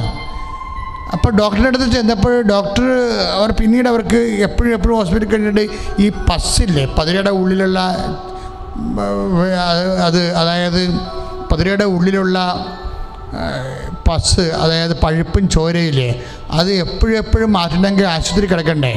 ഇപ്പോൾ സ്ഥിരം ആശുപത്രി എത്ര കാലം കിടക്കേണ്ടി വരും? ഇപ്പോൾ ഡോക്ടർ പറഞ്ഞ് ഇങ്ങനെ ആശുപത്രി എത്ര കാലം കിടക്കേണ്ടി വരും എന്ന് അറിയത്തില്ല, അതുകൊണ്ട് നമുക്കൊരു മിഷ്യൻ മേടിച്ച് വെക്കാമെന്ന് പറഞ്ഞു. അപ്പോൾ മിഷ്യൻ ഉടനെ അമ്മച്ചിയുടെ നെഞ്ചിൽ മിഷ്യൻ ഘടിപ്പിച്ചു. അപ്പോൾ മിഷ്യൻ തന്നെ ഈ ചോരയും പഴുപ്പും കളക്ട് ചെയ്യും. 5 ദിവസം കൂടി ചെല്ലുമ്പോൾ ഈ മിഷ്യൻ ആശുപത്രിയിൽ നിന്ന് മാറ്റിയിട്ട് വേറെ മിഷ്യൻ വെക്കുകയോ ക്ലീൻ ചെയ്ത് കൊടുക്കുകയോ ചെയ്യും. പക്ഷേ ഇതെന്തൊരു ജീവിതമാണ്! കാര്യം മുഴുവനും മൂക്കിലും വായിലും എല്ലായിടത്തും ട്യൂബൊക്കെ ഇട്ട് മൂക്കിലും വായിലും എല്ലായിടത്തും ട്യൂബ് ഇട്ടിരിക്കണേ. അപ്പം അമ്മ പറഞ്ഞു, ഇനി എനിക്ക് പോയി അച്ഛനെ കാണണമെന്ന് പറഞ്ഞു. അച്ഛനെ കണ്ടപ്പോൾ അച്ഛനൊരു മാന്ത്രിക ജോലിക്കാരനാണെന്നുള്ള രീതിയിലല്ല ഞാൻ സംസാരിക്കുന്നത്. ഞാനിപ്പോൾ സംസാരിക്കുന്നത് കർത്താവിനെ കുറിച്ചാണ്, അച്ഛനെ കുറിച്ചല്ല. അമ്മ പറഞ്ഞ കാര്യം ഞാൻ അങ്ങനെ പറഞ്ഞതേ ഉള്ളൂ. അപ്പോൾ എന്താ സംഭവിച്ചാൽ, ഞാൻ തൈക്കാട്ടുശ്ശേരി പള്ളിയുടെ കാര്യം അവർ പറയുന്നുണ്ട്, അത് ഞാനിപ്പോൾ അത് ഓർക്കുന്നത് കൊണ്ടാണ്. തൈക്കാട്ടുശ്ശേരി പള്ളി അന്ന് നിറച്ച ആളാണ്. അപ്പോൾ ഞാൻ കുർബാന അർപ്പിച്ചതിന് ശേഷം പരിശുദ്ധ കുർബാന, അന്ന് കോവിഡ് ഇല്ല കേട്ടോ, കുർബാന കൊടുത്ത് വരുമ്പോൾ സമയത്ത് ആനവാദിക്ക് വന്നപ്പോൾ ഒരു വീൽ ചെയറിൽ ഒരു അമ്മച്ചി ഇരിക്കണം. അപ്പം അവരുടെ മുഴുവനും ശരീരത്തിൽ മുഴുവനും കൊമ്പും കോലും ഒക്കെ ഇട്ടിരിക്കുകയാണ്. അതായത് ഇത് എല്ലാവരും ട്യൂബാണ്, മുഴുവൻ ട്യൂബാണ്, അനങ്ങാൻ പാടില്ല. അപ്പം ഞാനൊക്കെ ഈ അമ്മ ഇങ്ങനെ സർവൈവ് ചെയ്യണം. പക്ഷേ എൻ്റെ മനസ്സിലൊരു കാര്യം തോന്നിയപ്പോൾ എന്താ തോന്നിയറിയാവോ? അപ്പം ഞാൻ ഈ കുർബാന കൊടുത്തുകൊണ്ടിരിക്കുകയാണ്. അമ്മച്ചിക്കാണെങ്കിൽ അവിടെ കുർബാന മുഴുവനും അമ്മച്ചി അവിടെ വന്ന കാര്യം അറിയാം, അമ്മച്ചി കൊണ്ടുവന്ന കാര്യം അറിയത്തില്ല. കാര്യം വീൽ ചെയറെ കാറെ കൊണ്ടുവന്നിട്ട് വീൽ ചെയറിലാക്കി വീൽ ചെയർ പൊക്കിക്കൊണ്ട് പള്ളി വെച്ചിരിക്കുകയാണ് ആളോടുകൂടി. ആ മക്കളെ ശരിക്കും അമ്മച്ചി നോക്കിയെന്നുള്ള കാര്യം വലിയ സത്യമാണ്. അപ്പം ഞാൻ ഓർത്തി അമ്മച്ചി ഇനി ഒരു മിനിറ്റെങ്കിലും നമ്മളിവിടെ നിർത്തി താമസിപ്പിച്ച് കഴിഞ്ഞാൽ വല്ല മനുഷ്യനല്ലേ, പ്രാഥമികമായുള്ള ആവശ്യമുണ്ടെങ്കിലൊക്കെ അമ്മച്ചി വിഷമിച്ചു പോകും. അമ്മച്ചി ഇത്രയും വേഗം കുർബാനയ്ക്ക് മുമ്പേ അമ്മച്ചിയെ പറഞ്ഞു വിടണമെന്ന് എൻ്റെ മനസ്സിൽ തോന്നി. ഞാൻ എന്നാ ചെയ്തെന്നറിയാവോ? ഞാൻ ഈ കുർബാന കൊടുത്തുകൊണ്ടിരിക്കുന്ന സമയത്ത് ആ കുർബാന ഉടുപ്പോടും കുർബാനയോടും കൂടി ഞാൻ അമ്മച്ചിയുടെ മുമ്പിൽ മുട്ടുകുത്തി. ആ പരിശുദ്ധ കുർബാനയുടെ കൂടി ഞാൻ അമ്മച്ചിയുടെ മുമ്പിൽ മുട്ടുകുത്തിയിട്ട് ഒരു കൈ കൊണ്ട് എൻ്റെ കർത്താവിരിക്കല എൻ്റെ കയ്യിൽ, ഒരു കൈ കൊണ്ട് ഞാൻ അമ്മയുടെ തലവെച്ച്. ഒരു കൈ എൻ്റെ കർത്താവിരിക്കുന്നുണ്ട്, ഞാൻ കുർബാന ഉടുപ്പോട് നിൽക്കുകയാണ്. അമ്മച്ചിയുടെ മുമ്പിൽ ഞാൻ വീൽചെയറിൻ്റെ ഇരിക്കണം, അമ്മച്ചിയുടെ മുമ്പിൽ മുട്ടുകുത്തിയിരിക്കുകയാണ്. ഞാൻ ഒരു കൈ കർത്താവിനെ പിടിച്ചിട്ട് ഒരു കൈ അമ്മച്ചിയുടെ തലയെ വെച്ചു. അപ്പോൾ ഒരു ഗുണമെന്ന് വെച്ചാൽ എൻ്റെ മുമ്പിൽ എൻ്റെ കൈ കർത്താവ് ഉണ്ട്. അപ്പോൾ എനിക്ക് പ്രാർത്ഥിക്കാൻ കുറച്ചൊരു എളുപ്പമാണ്. അപ്പോൾ അമ്മച്ചി താഴെ ഇരിക്കുന്ന കാരണം എനിക്കിങ്ങനെ മോളിൽ സംസാരിക്കാൻ പറ്റത്തില്ല. അപ്പോൾ ഞാൻ മുട്ടുകുത്തിയിട്ട് പറഞ്ഞു, കർത്താവേ നിന്നെയും പിടിച്ചുകൊണ്ടാണ് ഞാൻ അമ്മയുടെ തലയെ കൈവെക്കണത്, അത് മാത്രം നീ ഓർത്താൽ മതി. പ്രാർത്ഥന കഴിഞ്ഞു, വേറെ ഒന്നും പ്രശ്നമൊന്നുമില്ല, വേറെ ഒരു പ്രാർത്ഥനയും ഇല്ല. കർത്താവേ നിന്നെയും പിടിച്ചുകൊണ്ടാണ് ഞാൻ ഈ അമ്മയുടെ മുമ്പിൽ മുട്ടുകുത്തിയിരിക്കണത്, അത് മാത്രം നീ ഓർത്താൽ മതിയെന്ന്. ആ സാക്ഷ്യം എന്താണെന്നറിയാവോ? അതിനുശേഷം പെട്ടപ്പെടാന്ന് അമ്മയുടെ ഫ്ലൂയിഡ് വരവെല്ലാം നിന്ന് അമ്മച്ചിയെ ഞാൻ ഇപ്പം തന്നെ കൊണ്ടുപോയിക്കും, ആളൊരു കുഴപ്പമുണ്ടാകത്തില്ല, സാക്ഷ്യം പറഞ്ഞാൽ വരാൻ മതി, സാക്ഷ്യം പറയാൻ വന്നാൽ മതി എന്ന് പറഞ്ഞു. എന്താ അങ്ങനെ പറയാൻ കാരണം വെച്ച് കഴിഞ്ഞാൽ സാക്ഷ്യം പറയാൻ പറ്റുമെന്ന് പരിശുദ്ധാത്മാവ് എന്നോട് പറഞ്ഞിട്ടുണ്ട്. നീ ഇത്രയും വിനയത്തോടെ എളിമയോടെ നീ കർത്താവിനെ ഏറ്റു പറഞ്ഞ കാരണം കർത്താവ് നിന്നെ ഒരിക്കലും ഡിസോൺ ചെയ്യത്തില്ല. ഈ വ്യക്തിയെ കർത്താവ് എന്ത് പൊല്യൂട്ടഡ് കേസായാലും സാക്ഷ്യം പറയിപ്പിക്കുമെന്ന് എന്നോട് പരിശുദ്ധാത്മാവ് പറഞ്ഞു. അതുകൊണ്ട് ഞാൻ നേരിട്ടോട് പറഞ്ഞ് ഇനി ഇങ്ങോട്ട് സാക്ഷ്യം പറയാൻ വന്നാൽ മതിയെന്ന്. അത്രയും ധൈര്യതയാണ് പറയണത്, ആന്തരികമായ ബോധ്യമാണ്. അപ്പോൾ എന്താ പ്രശ്നം വെച്ച് കഴിഞ്ഞാൽ അതോടുകൂടി ഫ്ലൂയിഡ് വരവ് നിന്ന് പതിര പഴുക്കുന്ന പരിപാടി നിന്ന് കുറച്ചായിട്ട് നിന്ന് ഒരു 1-2 ആഴ്ച കഴിഞ്ഞപ്പോൾ പൂർണ്ണമായിട്ട് ഡോക്ടർ പറഞ്ഞു, ഇപ്പോൾ ഒന്നും കാണുന്നില്ലല്ല, ഒരു ഫ്ലൂയിഡും ഇല്ലല്ലോ, പഴുപ്പുമില്ലല്ലോ, ചോരയുമില്ലല്ലോ, എല്ലാം വരണ്ടിരിക്കണേ, ഇനി മിഷൻ വേണ്ടെന്ന് പറഞ്ഞു. ഇതാണ് സാക്ഷി. അതുപോലെ ഇതിൻ്റെ ശ്രുതിയുടെ മക്കളെ, ശ്രുതിയുടെ ഹല്ലേലൂയ, അമ്മയുടെ വലിയ സാന്നിധ്യം ഒരുപാട് സാക്ഷ്യങ്ങളിലൂടെ ഞങ്ങൾക്ക് അടയാളങ്ങളായി അങ്ങ് നൽകുന്നുവല്ലോ. ആ അമ്മയെ സുഖപ്പെടുത്തിയതുപോലെ ഇപ്പോൾ അനേകായിരം രോഗങ്ങളാൽ വലയുന്നവർ ഇത് കാണുന്നുണ്ടെങ്കിൽ പരിശുദ്ധ അമ്മയുടെ കൃപയാൽ ഈ രോഗങ്ങളൊക്കെ എടുത്ത് മാറ്റപ്പെടുവാൻ കൃപയുണ്ടാകണമേ എന്ന് പ്രാർത്ഥിക്കുന്നു. ശ്രീ ആരാധന, കുറുക്ക് അനുഗ്രഹങ്ങളിലേക്കുള്ള ഒരു കുറുക്ക് വഴിയാണിത്. എന്താ വെച്ചാൽ ആർക്കും അനുഗ്രഹം പ്രാപിക്കാം, ആർക്കും അനുഗ്രഹം കൊടുക്കാം. എന്താ കാര്യം? ദൈവത്തെക്കുറിച്ച് ഒരു നല്ല കാഴ്ചപ്പാടുണ്ടാകണം. ഇപ്പം എന്ത് സംഭവം? ഞാൻ എന്ത് ചെയ്താണ് ഇവിടെ? ഞാനവിടെ മുട്ടേ നിൽക്കാൻ കാരണം എന്താണ് കാരണം? എൻ്റെ കയ്യിലുള്ളത് കർത്താവാണെന്ന് ഞാൻ പ്രഖ്യാപിക്കുകയാണ്. കാര്യം ഈ പ്രഖ്യാപനം എന്ന് പറയുന്നത് ഭയങ്കരമായ ഒരു വിഷയമാണ്. ഇപ്പോൾ നമ്മൾ റോമാലേഖനങ്ങളൊക്കെ ഇല്ലേ, വചനം നിൻ്റെ അധരത്തിലുണ്ട്, വചനം നിൻ്റെ അധരത്തിലുണ്ട്. 10:8 വായിക്കും, വചനം നിൻ്റെ അധരത്തിലുണ്ട്. പക്ഷേ അധരത്തിൽ വചനമുണ്ട്, എത്രയോ പേർക്കുണ്ട്? എല്ലാവർക്കും തന്നെ വചനത്തോട് ബന്ധമുള്ള എല്ലാവർക്കും തന്നെ അധരത്തിൽ വചനമുണ്ട്. പക്ഷേ അധരത്തിൽ വചനം ഉണ്ടായിട്ട് കാര്യമില്ല. 10:9 വർക്കൗട്ട് ചെയ്യണം. എന്താണ്? ആകയാൽ യേശു കർത്താവാണെന്ന് അധരം കൊണ്ട് ഏറ്റുപറയുകയും ആകയാൽ യേശു കർത്താവാണെന്ന് അധരം കൊണ്ട് ഏറ്റുപറയുകയും ദൈവം അവനെ മരിച്ചവരിൽ നിന്ന് ഉയർപ്പിച്ചു എന്ന് ഹൃദയത്തിൽ വിശ്വസിക്കുകയും ചെയ്താൽ ദൈവം അവനെ മരിച്ചവരിൽ നിന്ന് ഉയർപ്പിച്ചുവെന്ന് ഹൃദയത്തിൽ വിശ്വസിക്കണം. അപ്പം യേശു കർത്താവാണെന്ന് അധരം കൊണ്ട് ഏറ്റുപറയണം.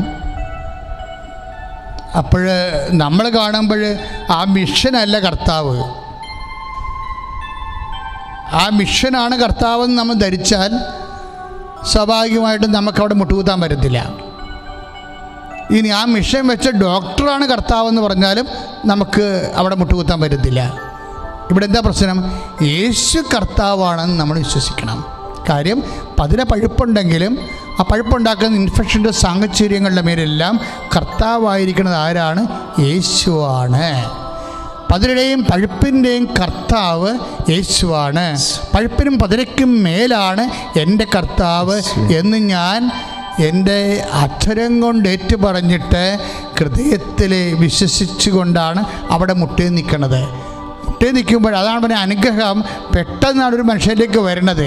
കാര്യം അതുകൊണ്ടാണ് പൗലോസ് അപ്പോസ്തലൻ it is on your lips, അനുഗ്രഹം നിൻ്റെ അധരത്തിലാണ് ഇരിക്കുന്നത്.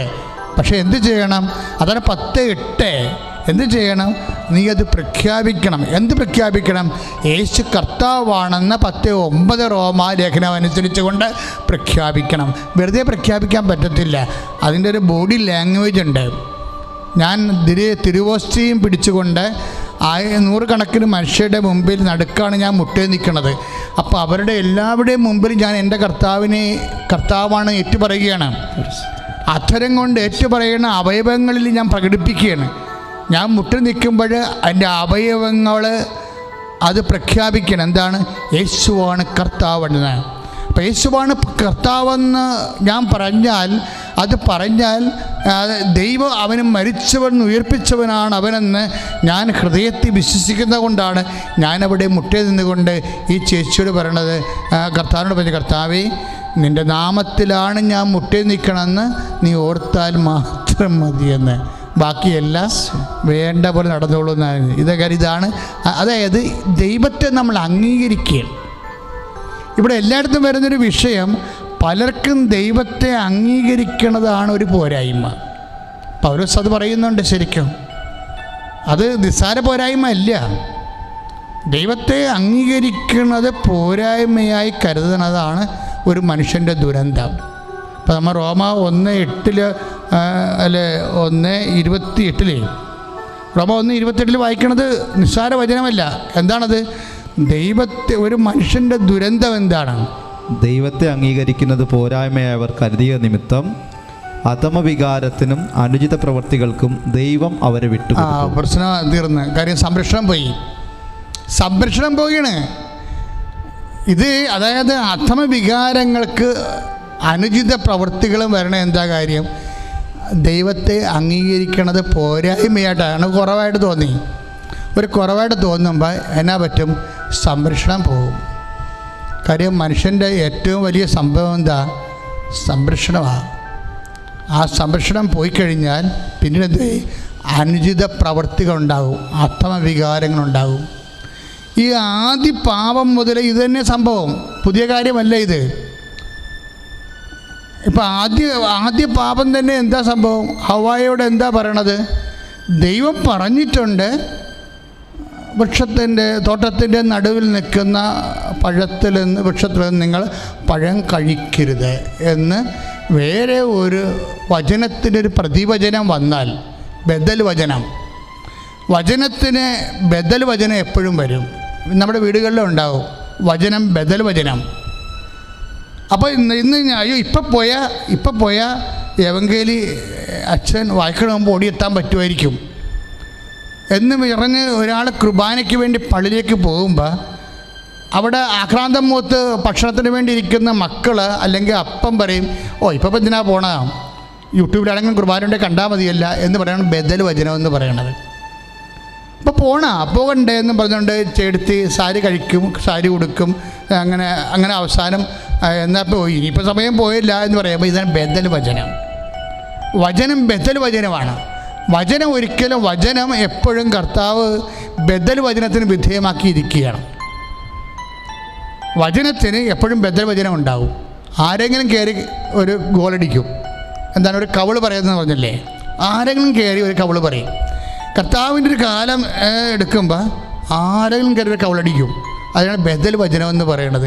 ഇവിടെ അവാർഡ് കാര്യത്തിൽ പിശാചാണ് കയറി കവിളടിക്കണത്. എന്താ പറയുക, അതിൻ്റെ കൗണ്ടർ അടിക്കും. ഇപ്പം കൗണ്ടർ അടി എപ്പോഴും നമ്മൾ ശ്രദ്ധിക്കണം. ആദ്യം ലോകത്ത് കൗണ്ടർ അടിക്കണത് പിശാചാണ്. എന്താ കാര്യം? ഹവ്വായോട് ചോദിക്കും ദൈവം എന്ത് പറഞ്ഞു, ആ വചനത്തിനൊരു കൗണ്ടർ പറയും. എന്താ പറയണത്? നമുക്ക് വായിച്ചു നോക്കാം. ശ്രദ്ധിക്കട്ടെ. ഹല്ലേലൂയ, യേശുവേ ഹല്ലേലൂയ. ഉൽപ്പത്തി 3:5 അത് തിന്നുന്ന ദിവസം നിങ്ങളുടെ കണ്ണുകൾ തുറക്കുമെന്നും നന്മയും തിന്മയും അറിഞ്ഞ് നിങ്ങൾ ദൈവത്തെ പോലെ ആകുമെന്നും ദൈവത്തിനറിയാം. നമുക്കത് ഉൽപ്പത്തി 3 തൊട്ട് വായിക്കാം. ഉൽപ്പത്തി 3 തൊട്ട് വായിച്ചേ.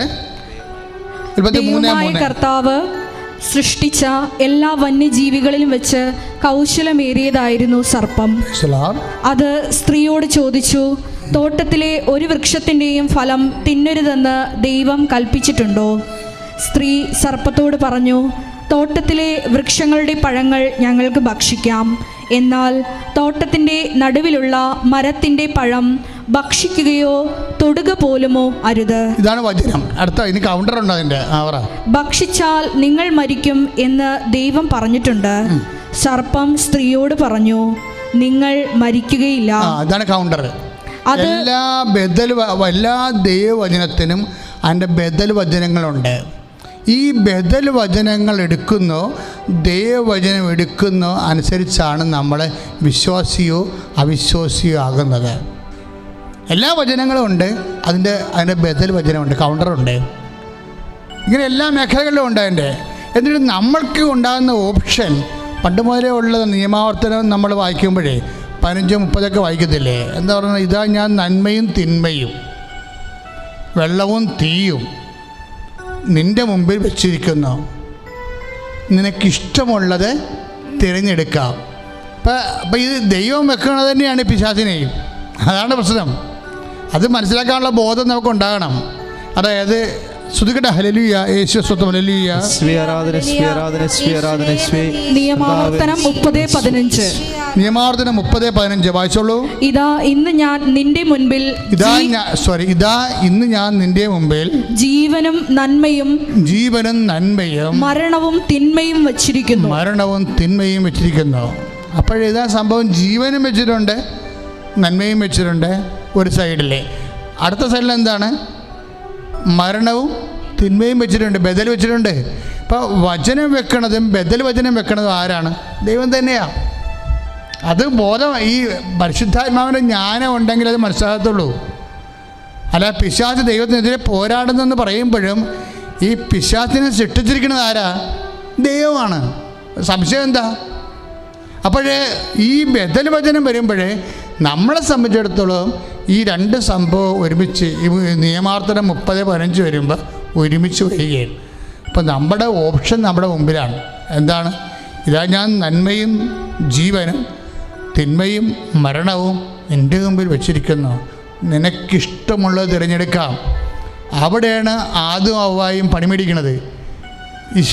നമ്മുടെ ഇഷ്ടമാണ് പ്രശ്നം. കർത്താവിൻ്റെ കാലത്തും ഇത് പ്രശ്നമായി വന്നു. രണ്ട് വിഷയവും കർത്താവിൻ്റെ മുമ്പിൽ പീഡാസകന വേളയിൽ പൊങ്കാവനത്തിലെ ധ്യാനത്തിൽ വരുന്നുണ്ടോ? അതായത് അല്പം കൂടി നീട്ടി വാങ്ങിക്കാൻ വേണ്ടി ഒരിഷ്ടം, ഇത് മാറിപ്പോകാൻ വേണ്ടി, പാനപാത്രം മാറിപ്പോകാൻ വേണ്ടി ഒരിഷ്ടം, കർത്താവിൻ്റെ ഇഷ്ടം നിറവേറട്ടെ എന്ന് വേറെ ഇഷ്ടം. രണ്ടിഷ്ടമാണ്, വചനവും ബദൽ വചനവും. ഈ വചനവും ബദൽ വചനത്തിൻ്റെ ഇടയ്ക്ക് ഈശോ എൻ്റെ ഇഷ്ടമല്ല അങ്ങയുടെ ഇഷ്ടം നിറവേറട്ടെ എന്ന് പറയുമ്പോഴാണ് ഗ്രേസ് ഫോം ചെയ്യണത്, ഗ്രേസിൻ്റെ കൃപയുടെ കടലൊടിയണത്. കൃപ വറ്റിപ്പോണതും കൃപ കടലായി മാറണതും ഒറ്റ നിലപാടിൻ്റെ ഭാഗത്താണ്. ഇത് ആദ്യം മുതൽ അവസാനം വരെ തുടരുന്നുണ്ട്. നമ്മളെടുക്കുന്ന നിലപാടുകളാണ് പ്രശ്നം. നമ്മൾ വിചാരം കൊണ്ട്, വാക്കുകൊണ്ട്, പ്രവൃത്തി കൊണ്ട് എന്ന് പാപങ്ങളുടെ മൂലകാരണങ്ങളെ പറയുന്നുണ്ടെങ്കിലും അതിനേക്കാൾ വലുതാണ് മനോഭാവങ്ങൾ, അഭിരുചികൾ, നിലപാടുകൾ, നയങ്ങൾ. നമ്മൾ പറയത്തില്ലായിരിക്കും, നമ്മൾ സ്വരത്തിൽ പറയത്തില്ലായിരിക്കും, പക്ഷേ ഉള്ളിലിരിപ്പ് പെശകായിരിക്കും. നമ്മൾ പറയത്തില്ലത്, പക്ഷെ അതിൻ്റെ ഉള്ളിലിരിപ്പ് പെശകായിരിക്കും. പല ആൾക്കാരും നശിക്കണത് അവിടെ ഉള്ളിലിരിപ്പ് കൊണ്ടാണ്.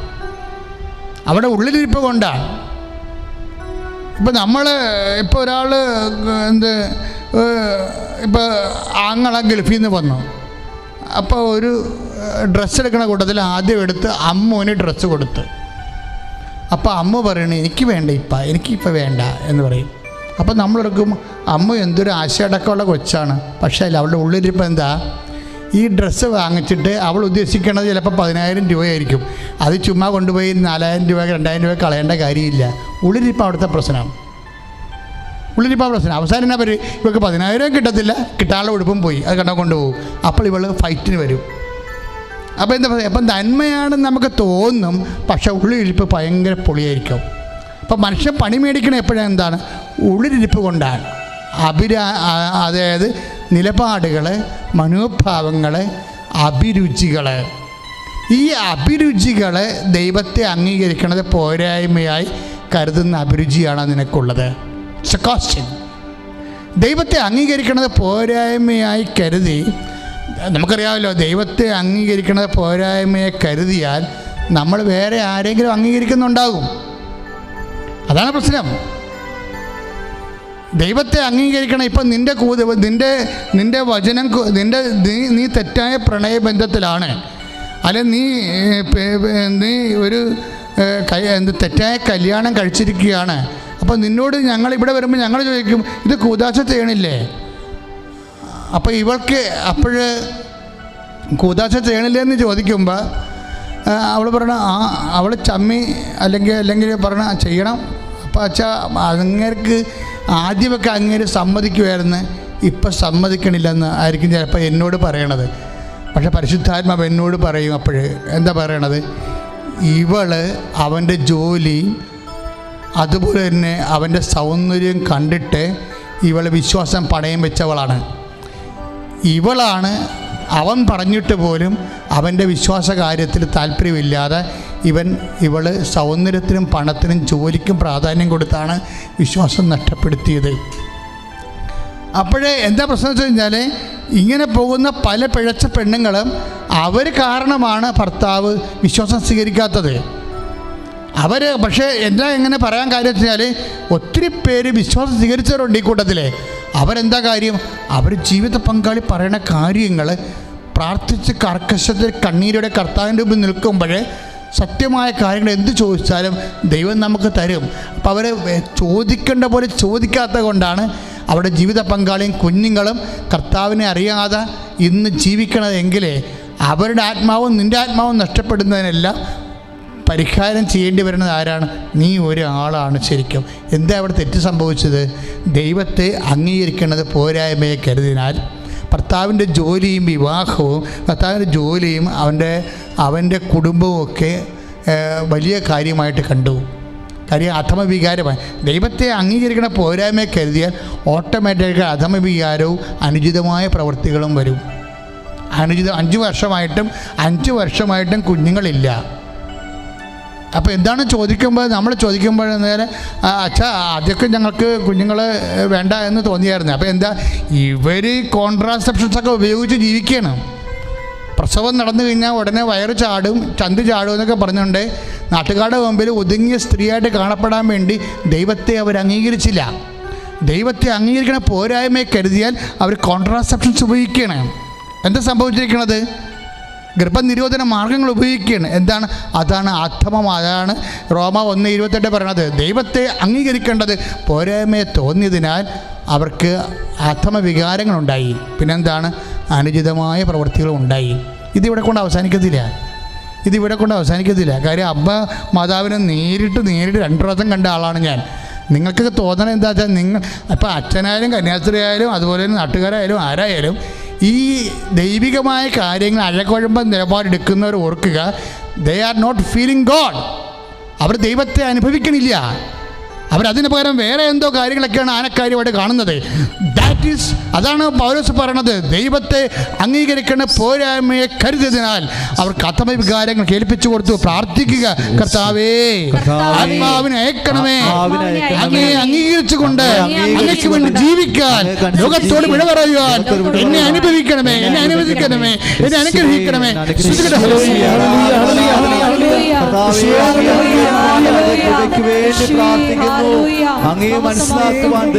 ഉൽപ്പത്തി 4:3 ഉൽപ്പത്തി 4:3 ഒരിക്കൽ കായേൻ തൻ്റെ വിളവിൽ ഒരു ഭാഗം കർത്താവിന് കാഴ്ചയർപ്പിച്ചു. അതിനെക്കുറിച്ച് ഉൽപ്പത്തി 4:4 പറയണത്, ആബേൽ തൻ്റെ ആട്ടിൻകൂട്ടത്തിലെ കടിഞ്ഞൂൽ കുഞ്ഞുങ്ങളെ എടുത്ത് അവിടെ കൊഴുപ്പുള്ള ഭാഗങ്ങൾ അവിടത്തേക്ക് കാഴ്ചയർപ്പിച്ചു.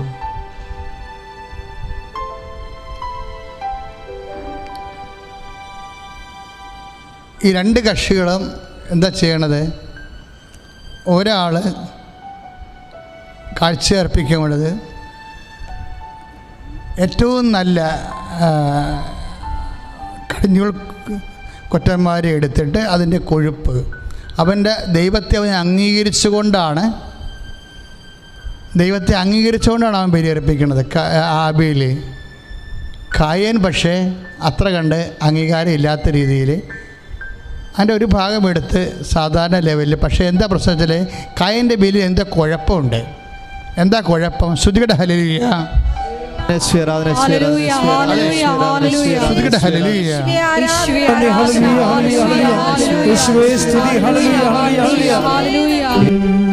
കായേന് എന്നാ കുഴപ്പം സംഭവിച്ചത്?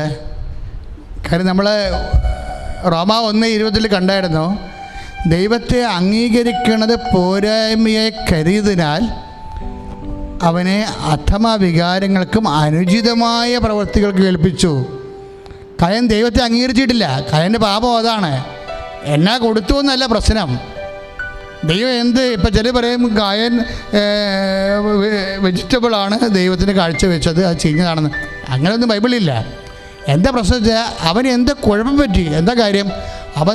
കായൻ ദൈവത്തെ അംഗീകരിച്ചില്ല. റോമ 1:28 എന്താ പറയണത്? അതുകൊണ്ട് അധമ വികാരങ്ങൾക്കും അനുചിതമായ പ്രവൃത്തികൾക്കും ഏൽപ്പിച്ചു. അതാണ് സംഭവം. അതാണ് കായനെക്കുറിച്ച് 4:7 പറയണത്. എന്താണ്? ഉചിതമായി പ്രവർത്തിച്ചാൽ നീയും സ്വീകൃതനാവുകയില്ലേ. 4:7 അതാണ് കായനെക്കുറിച്ച് പറയണത്. കായൻ ദൈവത്തിന് മുമ്പ് കരഞ്ഞോ പറഞ്ഞപ്പോൾ ഉചിതമായി പ്രവർത്തിച്ചാൽ നീയും സ്വീകരിക്കുകയില്ലേ. അതിൻ്റെ അർത്ഥം എന്താണ്? കായൻ ഉചിതമായി പ്രവർത്തിച്ചില്ല. അതിൻ്റെ അർത്ഥം എന്താണ്? കായൻ റോമ 1:28 അനുസരിച്ച് അനുചിതമായി പ്രവർത്തിച്ചു. അതിൻ്റെ അർത്ഥം എന്താണ്? കായൻ റോമ 1:27 അനുസരിച്ച് കൊണ്ട് ദൈവത്തെ അംഗീകരിച്ചില്ല. അപ്പം ദൈവത്തെ അംഗീകരിക്കാത്തതാണ് കായൻ്റെ പ്രശ്നം. എല്ലാ കായന്മാരുടെയും പ്രശ്നം അതാണ്. ദൈവത്തെ നീ അംഗീകരിച്ചില്ല എന്നുണ്ടെങ്കിൽ നീ നിന്നെ തന്നെ വിധിച്ചിരിക്കുന്നു. എല്ലാ മേഖലകളിലും വരുമ്പോഴിതുണ്ട്. എല്ലാ വികാരങ്ങളിലും വിചാരങ്ങളിലും പ്രവൃത്തികളിലും ഉപേക്ഷകളിലുമെല്ലാം അതിനെ പാപമാക്കണത് ദൈവത്തെ നീ അംഗീകരിക്കുന്നുണ്ടോ ഇല്ലേ എന്നാണ്. നമുക്ക് ദൈവത്തെ അംഗീകരിക്കാതെ ഇവിടെ ജീവിക്കാം എന്ന് നമ്മൾ പറയുന്ന ഒരു വിഭാഗമുണ്ട്. അത് കായൻ്റെയും ഹവ്വായുടെയും അതുപോലെ തന്നെ ഇങ്ങോട്ട് തിരിച്ചു വരുമ്പോൾ യേശാവിൻ്റെയൊക്കെ കാലമാണ്. അപ്പോൾ ദൈവത്തെ എന്താണ് ആദ്യ പാപമെന്ന് ചോദിച്ചു കഴിഞ്ഞാൽ വളരെ സിമ്പിളാണ്. എന്താണ്? ദൈവത്തെ അംഗീകരിക്കണത് പോരായ്മയെ കരുതുക. വേറെ കാര്യമൊന്നുമില്ല. നമ്മൾ അനുസരണക്കേടാണ് അതിനെന്നൊക്കെ പറയും. പക്ഷേ ബേസിക്കായിട്ട് വാട്ട് ഇസ് ഇറ്റ്? പാപം എങ്ങനെ രൂപപ്പെട്ട് വരുന്നോ അപ്പോൾ സ്വാഭാവികമായിട്ട് ഫിലിപ്പിയർ 4:19 ശ്രുതികട ഹല്ലേലൂയ യേശുവേ സ്തോത്രം ഹല്ലേലൂയ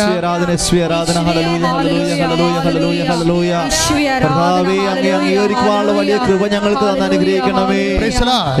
അതായത് ദൈവത്തെ ഒരു വ്യക്തി അംഗീകരിച്ചില്ലെങ്കിൽ വേറെ ആരെങ്കിലും അയാൾ ദൈവമായിട്ട് അംഗീകരിക്കുന്നുണ്ടാവും. Very simple. പറഞ്ഞു മനസ്സിലായില്ലേ? ദൈവത്തെ ഒരു വ്യക്തി ദൈവമായിട്ട് അംഗീകരിക്കുന്നില്ലെങ്കിൽ അയാൾ വേറെ ആരെങ്കിലും എന്തിനെങ്കിലും ദൈവത്തിൻ്റെ സ്ഥാനത്ത് അംഗീകരിക്കുന്നുണ്ടാകും. ഇപ്പം കായൻ അംഗീകരിച്ചത് എന്താണ്? കായൻ നല്ല വസ്തുക്കളെയൊക്കെ വേണ്ടി മാറ്റിവെച്ചിട്ട് ദൈവത്തിന് വേണ്ട അംഗീകാരവും ആദരവും ആരാധനയും കൊടുക്കാതെ കായൻ ബലിയർപ്പിച്ചു. അത് ദൈവതിരുസന്നിധി. അതാണ് ദൈവം ചോദിക്കണത് 4:7 ഉചിതമായി ചെയ്താൽ നീയും സ്വീകരിക്കപ്പെടുകയില്ലേ എന്ന് ചോദിക്കണത് അങ്ങനെയാണ്. അപ്പോൾ ഇത് എവിടെയാണ് ചെന്ന് അവസാനിക്കണമെന്ന് ചോദിച്ചാൽ, അതായത് ദൈവത്തെ അംഗീകരിക്കണത് ഒരു പോരായ്മയെ കരുതിയാൽ അനുചിതമായ പ്രവർത്തനങ്ങൾ വരും. ഇപ്പോൾ ഒരാൾ ശ്രദ്ധിക്കുക, അതായത് ഒരാൾ ദൈവത്തെ അംഗീകരിക്കുന്നില്ലെങ്കിൽ അതിൻ്റെ അർത്ഥം എന്താണ്? അയാൾ വേറെ ആരെയോ ദൈവത്തിൻ്റെ സ്ഥാനത്ത് അംഗീകരിക്കുന്നു എന്നുള്ളതാണ്. ഈ വിഷയം ഇവിടെ കൊണ്ട് അവസാനിക്കണില്ല. അതാണ് ഫിലിപ്പിയർ 3:19 പറയണത്, ഉദരമാണ് അവരുടെ ദൈവമെന്ന്. അങ്ങനെയുണ്ട് പരിപാടി. തീർന്നില്ലേ? ഈ ഉദരം കയറി വരുന്നുണ്ട് എല്ലായിടത്തും. പഴം തിന്നത് ഉദരപ്രശ്നമല്ലേ? അല്ലേ? കായൻ മോശമായത് നല്ലത് അയാൾക്ക് വേണ്ടി മാറ്റിവെച്ചത് ഉദരപ്രശ്നമല്ലേ? ഇനി ഏശാവിൻ്റെ കാര്യം അത് തന്നെയല്ലേ ഉദരം? പായസത്തിൻ്റെ കാര്യം പറയുമ്പോൾ നമ്മൾ 25-32 ഉൽപ്പത്തി പുസ്തകത്തിൽ എന്താണ്? അതും ഉദരമാണ്. നിങ്ങൾക്ക് ഒന്നെങ്കിൽ സത്യദൈവം അല്ലെങ്കിൽ ഉദര ദൈവം, ഏത് നമ്മൾ അംഗീകരിക്കുന്നു എന്നുള്ളതാണ് വിഷയം. എല്ലാ വിഷയങ്ങളും അങ്ങനെ തന്നെയാണ്. കാര്യം ബേസിക്കായിട്ട് സ്റ്റമക്ക് ഒരു വിഷയം തന്നെയാണ്. കർത്താവിൻ്റെ തിരുസന്നിധിയിൽ കർത്താവ് പീഡാനുഭവത്തിലേക്ക് വരുമ്പോൾ പിതാവ് കർത്താവിനോട് ചോദിച്ച ഇതാണ്, ഉദരം നിന്നെ ശല്യപ്പെടുത്തുന്നുണ്ടോ? അപ്പോൾ ഉണ്ടോ ഇല്ലെന്ന് പറയാൻ ഈശോക്ക് പറ്റിയില്ല. കാര്യം ഇല്ലെന്ന് പറയാനുള്ള അടിസ്ഥാന അനുഭവങ്ങളില്ലാഞ്ഞ കാരണം പിതാവായ ദൈവം പറഞ്ഞു, നീ മരുഭൂമിയിലോട്ട് പോ, കുറേ നാൾ വിശന്നുകൊണ്ട് അവിടെ ഇരിക്കുക, ഞാനൊരു കക്ഷിയെ പറഞ്ഞു വിടാം.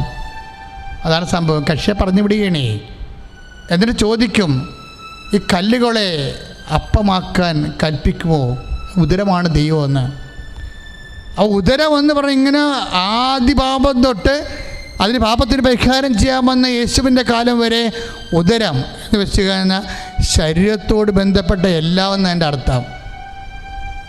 ഇപ്പം ശരീരത്തോട് ബന്ധപ്പെട്ട എല്ലാം എന്നതിൻ്റെ അർത്ഥം സ്റ്റമക്ക്. ഇപ്പോൾ ബൈബിളിൽ ബ്രെഡ് എന്ന് പറഞ്ഞാൽ എന്താണ്? ശരീരത്തിന് ആവശ്യമായ എല്ലാം എന്നതിൻ്റെ അർത്ഥം. ബൈബിളിൽ ഉദരം എന്ന് പറഞ്ഞാൽ എന്താണ്? ആഹാരം ഉദരത്തിനും ഉദരം ആഹാരത്തിനും വേണ്ടിയാണ്. രണ്ടിനെയും ദൈവം നശിപ്പിക്കുമെന്ന് പറയും. കാര്യം എന്താണ്? നമ്മളുടെ നാശം ഇപ്പം തന്നെ നമുക്ക് അറിയാൻ പറ്റും. എന്താ കാര്യം? ദൈവത്തിനെ അംഗീകരിക്കേണ്ട പോരായ്മയെ കരുതിയാൽ തീർച്ചയായിട്ടും ഉദരത്തിനെ അവർക്ക് പ്രധാനപ്പെട്ട കാര്യമായിട്ട് അംഗീകരിക്കേണ്ടി വരും. ഉദരത്തിന് അവർക്ക് ഇപ്പോൾ ദാനധർമ്മം ചെയ്യാത്തവരില്ലേ? അതിന് കുറേ കുന്നായ്മകൾ പറഞ്ഞിട്ട് എന്നാത്തിനാ ദാനധർമ്മം ചെയ്യണമെന്ന് ചോദിക്കണവരില്ലേ? ഇപ്പം ചിലർക്ക് ദാനം ചെയ്യണം എന്തിനാണ്? അവർ കള്ള കുടിച്ച് കളയാൻ വേണ്ടിയാണെന്ന് പറഞ്ഞുകൊണ്ട് കൊടുക്കാതിരിക്കുന്നവരില്ല. അവരുടെ എന്താണ്? 10 പൈസ കൂടുതലുണ്ടായാൽ അവിടെ ഉദരത്തിന് കൊള്ളാവുന്നതാണ്. എല്ലാം അങ്ങനെ സംഭവം പോണത്. ഇത് നീ ദൈവത്തെ അംഗീകരിക്കണത് അതാ ദൈവം ഒരു വ്യക്തി എന്ന രീതിയിൽ ദൈവം ഉണ്ടോ ഇല്ലേ എന്ന് പറയണ അല്ല പ്രശ്നം. എല്ലാവരും നമുക്ക് തോന്നും ദൈവം ഉണ്ടോ ഇല്ലയോ എന്ന് പറയുന്ന ഒരു തെയിസ്റ്റിക് തെസിസാണ്. അതൊന്നും അല്ല. ദൈവത്തെ അംഗീകരിക്കണമെന്ന് ചോദിച്ചു കഴിഞ്ഞാൽ are you material or not? നിങ്ങൾ ഒരു ജഡിക പ്രകൃതിയുള്ള ആളാണോ അല്ലയോ? ദൈവത്തിന് ഒന്നാം സ്ഥാനം കൊടുക്കുന്ന ആളാണോ അല്ലയോ? ദൈവത്തിന് ഒന്നാം സ്ഥാനം നമുക്ക് കൊടുക്കാൻ പറ്റും. നമ്മുടെ ചിന്തകൾ, തീരുമാനങ്ങളിലൊക്കെ, നടപടികളിലെല്ലാം ദൈവത്തിന് ഒന്നാം സ്ഥാനം കൊടുക്കാൻ കഴിഞ്ഞില്ലെങ്കിൽ നമ്മൾ ഇപ്പം അമേരിക്കയിലെ പെണ്ണുങ്ങൾ എന്താണ് ആദ്യം പറഞ്ഞത്? അബോർഷൻ. ഇപ്പം അമേരിക്കൻ പ്രസിഡൻറ്റിന് കുർബാന കൊടുത്തോ ഇല്ലയെന്ന് എനിക്കറിയത്തില്ല. കൊടുത്തില്ലെന്നാണ് കഴിഞ്ഞ കാലങ്ങൾ വരെ അറിഞ്ഞുകൊണ്ടിരുന്നത്. എന്താ കാര്യം? അയാൾ അബോർഷനെ അനുകൂലിക്കുന്നു. അബോർഷനെ അനുകൂലിക്കണം എന്തുകൊണ്ടാണ്? കൊറോണ കഴിഞ്ഞപ്പോൾ, കൊറോണ 2 ആഴ്ചത്തെ ലോക്ക്ഡൗൺ കഴിഞ്ഞപ്പോൾ ട്രംപ് എന്നാ പറഞ്ഞത്? ആദ്യം തുറന്നത് എന്താണ്?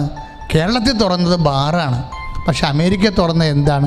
അബോർഷൻ ക്ലിനിക്സാണ് തുറന്നത്. വ്യത്യാസം കണ്ടില്ലേ?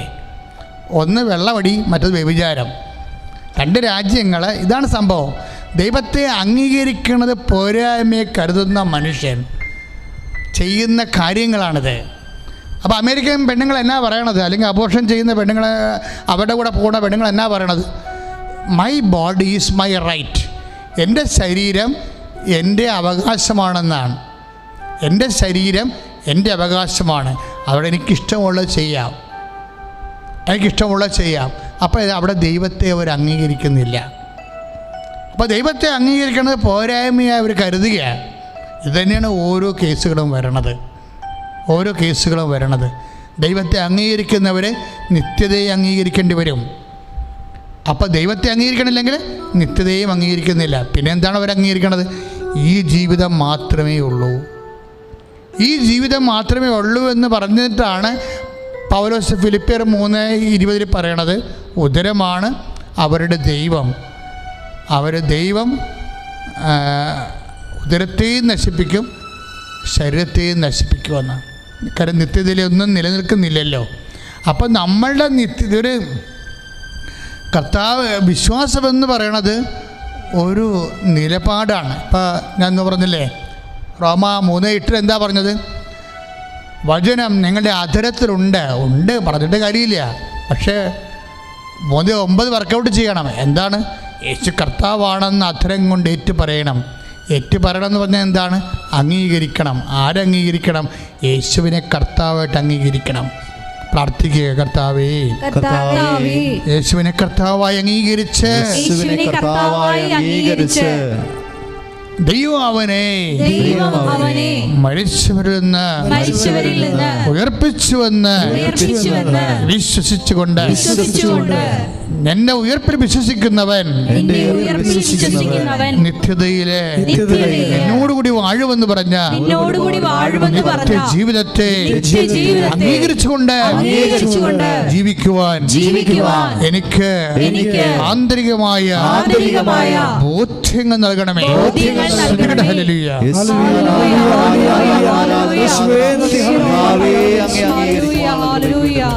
ശുദ്ധപരമതിവികാരണത്തിന്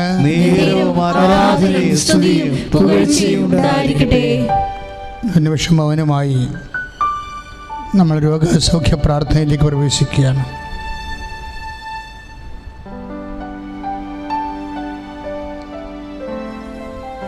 രോഗമുള്ള ഇടത്തെല്ലാം ഇപ്പോൾ കൈവച്ച് പ്രാർത്ഥിക്കുന്ന സമയമാണ്.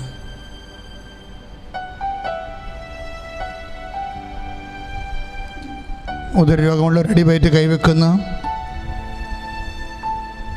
ശ്വാസകോശ രോഗമുള്ളവരെ നെഞ്ചിലേക്ക് കൈവെക്കുന്നു.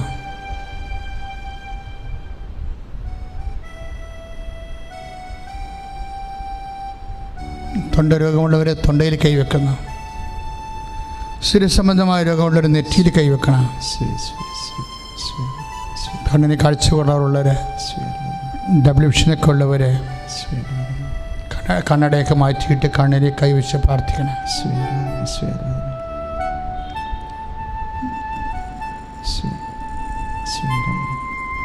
ആ ശക്തമായി ശ്രദ്ധിക്കട്ടെ. ഹല്ലേലൂയ. യേശുവേ, ആരാധന, ഹല്ലേലൂയ, ഹല്ലേലൂയ. എല്ലാ രോഗികളെയും സ്പർശിക്കണമേ എന്ന് പ്രാർത്ഥിക്കുന്നു. ഹല്ലേലൂയ. പ്രത്യേകമായി ഓൺലൈൻ ശുശ്രൂഷയിൽ പങ്കെടുത്ത് പ്രാർത്ഥിക്കുന്ന എല്ലാ മക്കളെയും ഈശോയെ സൗഖ്യത്തിലേക്ക് ആനയിക്കണമേ, സാക്ഷികളായി ഉയർത്തണമേ. Hallelujah, hallelujah, hallelujah, hallelujah, hallelujah. കർത്താവേ, ഞാൻ നിന്റെ ഉന്നതമായ നാമത്തിലെ കൈനീട്ടി പ്രാർത്ഥിക്കുന്ന കർത്താവേ, അന്ധന് കാഴ്ച നൽകിയവനെ, കർത്താവേ ചെകിടനെ കേൾവി നൽകിയവനെ, സ്പർശിക്കണമേ. കർത്താവേ ഊമന് സംഭാഷണ ശക്തി നൽകിയവനെ, കർത്താവെ മഹോരോഗ്യം സുഖപ്പെടുത്തിയവനെ, കർത്താവെ തലവാരോഗ്യം സുഖപ്പെടുത്തിയവനെ, കർത്താവെ മരിച്ചവനെ ഉയർപ്പിച്ചവനെ, കർത്താവെ ഉള്ളംകാലം മുതൽ ഉച്ചവരെ കർത്താവെ നിന്റെ വിശുദ്ധമായ തിരുമുറിവാർന്ന് വലതുകരം വെക്കണമെന്ന് പ്രാർത്ഥിക്കുന്ന കർത്താവെ, കർത്താവെ ഉള്ളംകാലം മുതൽ ഉച്ചവരെ കർത്താവെ നിന്റെ വിശുദ്ധമായ രക്തം കഴുകണ പ്രാർത്ഥിക്കുന്ന കർത്താവെ, ഈശോ മരുന്ന് ലേപനമല്ല കർത്താവെ, അങ്ങനെ വചനമായുള്ള മക്കളെ സുഖപ്പെടുന്ന കർത്താവെ, വചനത്തിന്റെ കർത്താവ് ശക്തിയാൽ യേശു ക്രിസ്തു ഉന്നതമായ നാമത്തിലെ മാരക രോഗങ്ങൾ സൗഖ്യമാകണ്ടേ എന്ന് കൽപ്പിക്കുന്നു. Hallelujah, hallelujah, hallelujah, hallelujah. ഈശോയെ, എല്ലാ രോഗികളെയും സ്പർശിക്കണമേ. പരമദിവ്യകാരുണ്യത്തിന് ആരാധനയും സ്തുതിയും പുകഴ്ചയും ഉണ്ടായിരിക്കട്ടെ. ബ്രെഡ് പോലെ 2 ലെയർ കൊഴുപ്പ് കെട്ടിയ ഒരു വ്യക്തിയെ കാണിക്കുന്നുണ്ട് കർത്താവ്. ശരീരത്തിൽ ബ്രെഡ് പോലെ ഇങ്ങനെ ലെയർ പോലെ ഇരിക്കണം എന്നാ പറയണത്. നെയ്യോ കൊളസ്ട്രോളോ വേറെ എന്തെങ്കിലും പോലെ, അതായത് അവയവങ്ങളുടെ പ്രത്യേകത ഇങ്ങനെ ലെയർ പോലെ ഇരിക്കണം എന്നാണ് പറഞ്ഞിരിക്കുന്നത്. ആ വ്യക്തിയെ കർത്താവ് ഇപ്പൊ സ്പർശിച്ച് സൗഖ്യപ്പെടുത്തിക്കൊണ്ടിരിക്കുകയാണ്. Hallelujah, hallelujah. ഈശോയെ സന്ദേശത്തിന് നന്ദി പറയുന്നു. ഈശോയെ സ്പർശിക്കുന്നതിനെ ഓർത്ത് ഈശോയെ നന്ദി പറഞ്ഞ് പ്രാർത്ഥിക്കുന്നു. ഹല്ലേലൂയ. പരിശുദ്ധ പരമദിവ്യകാരുണ്യത്തിന് ആരാധനയും സ്തുതിയും പുകഴ്ചയും ഉണ്ടായിരിക്കട്ടെ. ശരീരത്തിൽ മുഴുവൻ കുരുക്കളുള്ളവർക്ക് വേണ്ടി പ്രാർത്ഥിക്കുന്ന സമയമാണ്.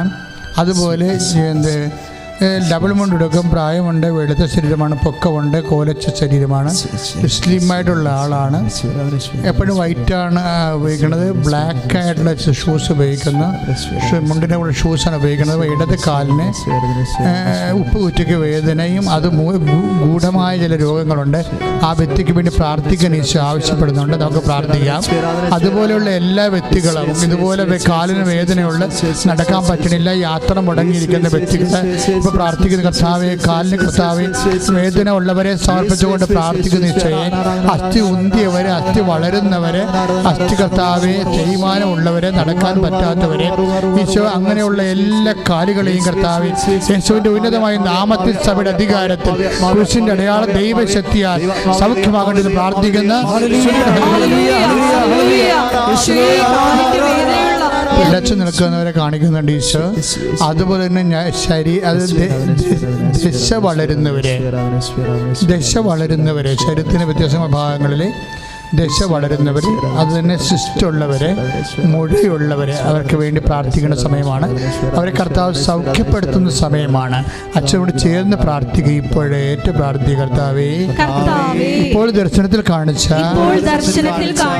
രോഗങ്ങള്, ദശ വളരുന്ന രോഗങ്ങള്, കർത്താവേ, ശരീരം പഠിച്ചു ചെയ്യുന്ന രോഗങ്ങള്, കർത്താവേ, ഞരമ്പുകൾ വീക്കമാകുന്ന രോഗങ്ങൾ, കർത്താവേ, ദശ വളരുന്നത് കാരണം ശരീരത്തിലെ രോഗമനുഭവിക്കുന്നവരെ, നാസികയിലെ രോഗമനുഭവിക്കുന്നവരെ, ശരീരം തളരുന്നവരെ,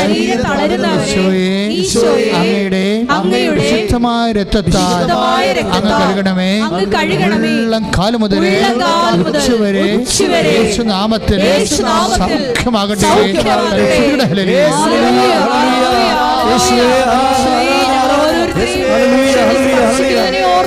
നന്ദി പറയുന്നു.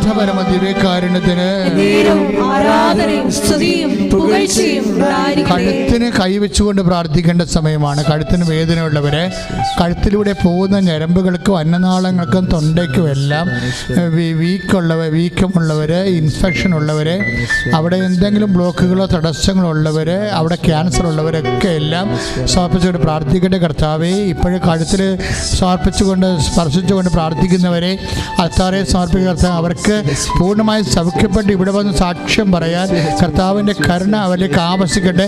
യേശു ക്രിസ്തുവിൻ്റെ നാമത്തിൽ അവർ സൗഖ്യം പ്രാപിക്കട്ടെ എന്ന് ഈശോ നാമത്തിൽ കൽപ്പിക്കുന്ന സ്തുതിക്കട്ടെ. ഹല്ലേലൂയ. പരമ ദിവ്യകാരുണ്യത്തിന് സ്പോണ്ടിലോസിസ് സമർപ്പിച്ച് പ്രാർത്ഥിക്കാൻ ഈശോ ആവശ്യപ്പെടുന്നുണ്ട്. പ്രത്യേകിച്ച് നമ്മുടെ നടുവേലിൻ്റെ അറ്റം പിൻകഴുത്തിൽ വന്ന് എത്തും സ്ഥലത്ത് ബൾജ് ചെയ്ത് നീക്കുന്നവർ, കഴുത്ത് അനക്കാൻ പാടില്ലാതിരിക്കുന്നവർ, കഴുത്തിന് ഭയങ്കര പൊള്ളുന്ന പോലെ വേദനയുള്ളവർ, ഞരമ്പുകൾ എപ്പോഴും പൊള്ളുന്ന പരസ്പരം ഉരയുന്ന കാരണം ഞരമ്പ് വേദനയുള്ളവർ, അതുപോലെ നടുവേദനയുള്ളവർ, കശേരുകൾ തേഞ്ഞു പോകുന്നവർ, നടുവേലിലെ അസ്ഥികൾ ഇതിൻ്റെ ഉള്ളിൽ പെട്ടിട്ട് ഞരമ്പ് അതുവരെ കുടുങ്ങിപ്പോയവർ, അതിൻ്റെ പേര് തറച്ചുള്ളവർ, കിടന്നു പോയവരെല്ലാം കർത്താവ് സ്പർശിക്കുന്ന സമയമാണ്. ശ്രുതികയുടെ കർത്താവ് നിന്റെ ഉന്നതമായ നാമത്തിൽ സഭയുടെ അധികാരത്തിൽ കർത്താവ് ഓരോ ഞരമ്പിനെയും അസ്ഥികളെയും പ്രാർത്ഥിക്കുന്ന കർത്താവിന് വലിയ ശക്തി അവരിലേക്ക് ആവശ്യിക്കട്ടെ.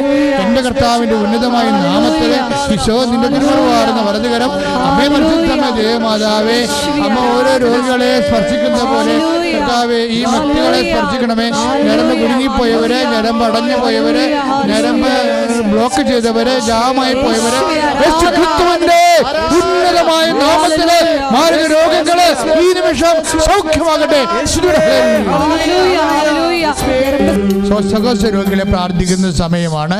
നെഞ്ചിന് വേദനയുള്ളവര്, ഹൃദയത്തിന് ബ്ലോക്ക് ഉള്ളവര്, അതുപോലെ തന്നെ കരളിലെ വീക്കമുള്ളവര് എല്ലാം ആ ഹൃദയത്തിലും കരളിലും കൈകൾ വെച്ച് പ്രാർത്ഥിക്കുക. കരളിന് താഴെ പാങ്ക്രിയാസിന് രോഗമുള്ളവർ, കടുത്ത ഷുഗർ രോഗികളെല്ലാം പാങ്ക്രിയാസിന് ഇവിടെ കൈകൾ വെച്ചുകൊണ്ട് പ്രാർത്ഥിക്കുക. കടുത്ത ഉദര രോഗികൾ, അതുപോലെ ഗ്യാസിൻ്റെ സംഭ്രമങ്ങളുള്ളവർ, ഉറക്കമില്ലാത്തവർ, ഉറക്കം വരാത്തവർ, അവരെല്ലാം ഉദരത്തെ കൈവച്ചുകൊണ്ട് പ്രാർത്ഥിക്കുക. പ്രഷർ കൂടിയവർ, പ്രഷർ കുറഞ്ഞവർ, അവർ ശിരസിൽ കൈവച്ചുകൊണ്ട് പ്രാർത്ഥിക്കുക. എൻ്റെ കർത്താവെ നിൻ്റെ ഉന്നതമായ നാമത്തിൽ അടിയം പ്രാർത്ഥിക്കുന്നു. കർത്താവെ നിൻ്റെ വിശുദ്ധ പൗരോഹിത്യത്തെ മഹത്വപ്പെടുത്തണമേ. കർത്താവെ സഭയിലുള്ള സാന്നിധ്യം പ്രകടമാക്കണമേ. അമ്മേ കൃപാസ്ഥാനത്താറ് ജീവനോടെ പ്രത്യക്ഷപ്പെട്ടുകൊണ്ട് ദുരന്തമുണ്ടാകാൻ പോകുന്ന പ്രാർത്ഥിക്കണമെന്ന് ആവശ്യപ്പെട്ടതുപോലെ ഓരോ രോഗദുരന്തങ്ങളും വ്യക്തി ദുരന്തങ്ങളും അമ്മയുടെ മധ്യസ്ഥ പ്രാർത്ഥന സമർപ്പിച്ചുകൊണ്ട് ഞങ്ങൾ പ്രാർത്ഥിക്കുന്നു. കർത്താവെ ഇപ്പോഴും മക്കളില്ലാത്തവർക്ക് വേണ്ടി ഞങ്ങൾ പ്രാർത്ഥിക്കുന്നു. കർത്താവ് ഉള്ള മക്കൾ കർത്താവെ ദുർനടപ്പുകാരായവരും ചീത്ത ബന്ധങ്ങൾ അകപ്പെട്ടിരിക്കുന്നവർക്കും വേണ്ടി പ്രാർത്ഥിക്കുന്നു. പഠനങ്ങളിൽ സത്യമില്ലാത്തവർ മറ്റു തരത്തിലുള്ള കമ്പ്യൂട്ടർ പ്ലേയിലൊക്കെ എല്ലാം ഇരുന്നു കൊണ്ട് അവർക്ക് ദൈവത്തെയും അതുപോലെ തന്നെ മനുഷ്യനെയും മാനിക്കാതെ അംഗീകരിക്കാതെ ജീവിക്കുന്ന കുഞ്ഞുങ്ങൾ, അതുപോലെ തന്നെ വീഡിയോ ഗെയിംസ് അകപ്പെട്ടു പോയവർ, കമ്പ്യൂട്ടർ പ്ലേയിൽ അകപ്പെട്ടു പോയ മാനസിക രോഗികളായി മാറിയ കുഞ്ഞുങ്ങൾ, അവരെല്ലാം കർത്താവിൻ്റെ വിശുദ്ധമായ രക്തത്തെ ഇപ്പോൾ സ്പർശിക്കണമേ. എൻ്റെ കർത്താവിൻ്റെ വിശുദ്ധമായ രക്തം അവരേക്ക് തളിക്കപ്പെടട്ടെ. കർത്താവിൻ്റെ വിശുദ്ധ പൗരോഹിത്യത്തെ മഹത്വപ്പെടുത്തണമേ. ഉന്നതമായ നാമത്തിൽ കർത്താവിൻ്റെ ഉന്നതമായ നാമത്തിൽ സഭയുടെ അധികാരത്തിൽ അടയാളത്തിൽ മാരകമായ ജീവിത ദുരിതങ്ങൾ, തടസ്സങ്ങൾ കർത്താവിൻ്റെ നാമത്തിൽ, മനോരോഗങ്ങൾ, ആന്തരിക ബന്ധനങ്ങൾ യേശുവിന്റെ നാമത്തിൽ മാറിപ്പോകട്ടെ.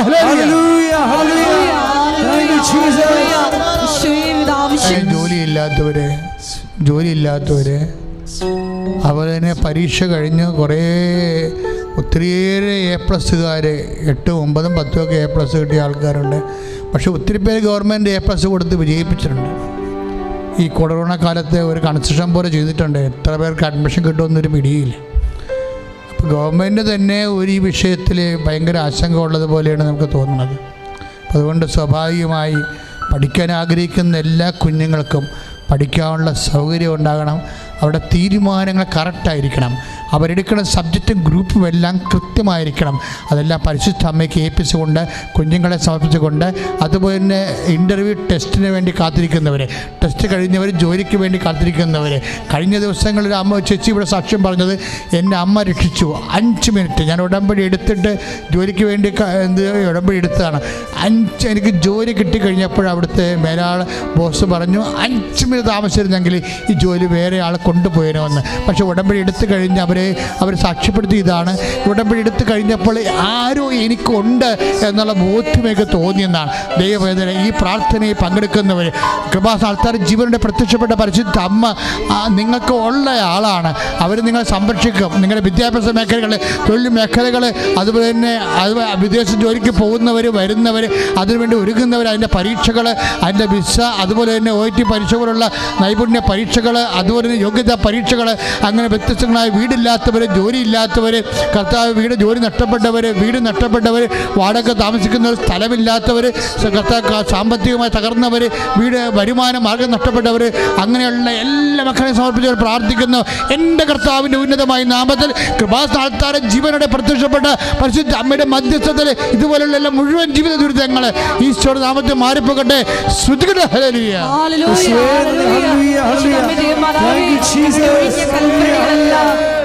താമസിക്കാതെ എന്തെങ്കിലും വിഷയങ്ങളുണ്ടെങ്കിൽ ഇപ്പം സമാപന ആശീർവാദത്തിന് സമയമാണ്. ഇവിടെ ഇപ്പോഴേ ആരാധന വേദി പരാമർശിക്കാതെ എന്തെങ്കിലും സങ്കടങ്ങളോ രോഗങ്ങളോ ജീവിത ആവശ്യങ്ങളോ ഉണ്ടെങ്കിൽ ഇപ്പോഴേ പരിശുദ്ധ അമ്മ ഈ വിഷയം ഇപ്പോഴേ ആരാധന ആശീർവാദ നിമിഷങ്ങളിൽ അമ്മയ്ക്ക് ഞാൻ ഏൽപ്പിക്കുന്നു.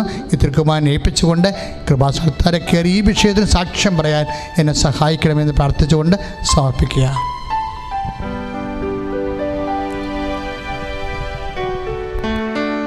യേശുവേ ആരാധന ആരാധന ആരാധന ആരാധന ആരാധന ആരാധന ആരാധന ആരാധന ആരാധന ആരാധന കർത്താവേ, ഞങ്ങൾ സമർപ്പിച്ച എല്ലാ നിയോഗങ്ങളിലും നീ കൂടെ ഉണ്ടാകണമേ. അങ്ങയുടെ ആത്മാവിനാൽ ശക്തിപ്പെടണമേ.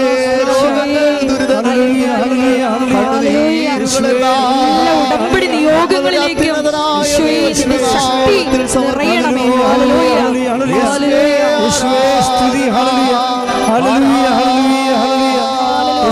മഹത്വം മഹത്വം മഹത്വം കർത്താവേ. ഹല്ലേലൂയ ഹല്ലേലൂയ യേശുവേ ആരാധന ആരാധന ആരാധന യേശുവേ ആരാധന ആരാധന ആരാധന പരിശുദ്ധ പരമമാ ദിവ്യകാരുണ്യമേ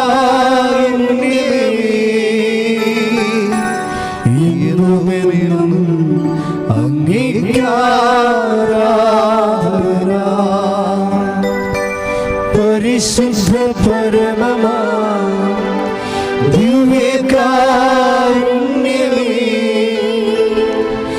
എന്നുമെന്നും അങ്ങേക്കാരാധന.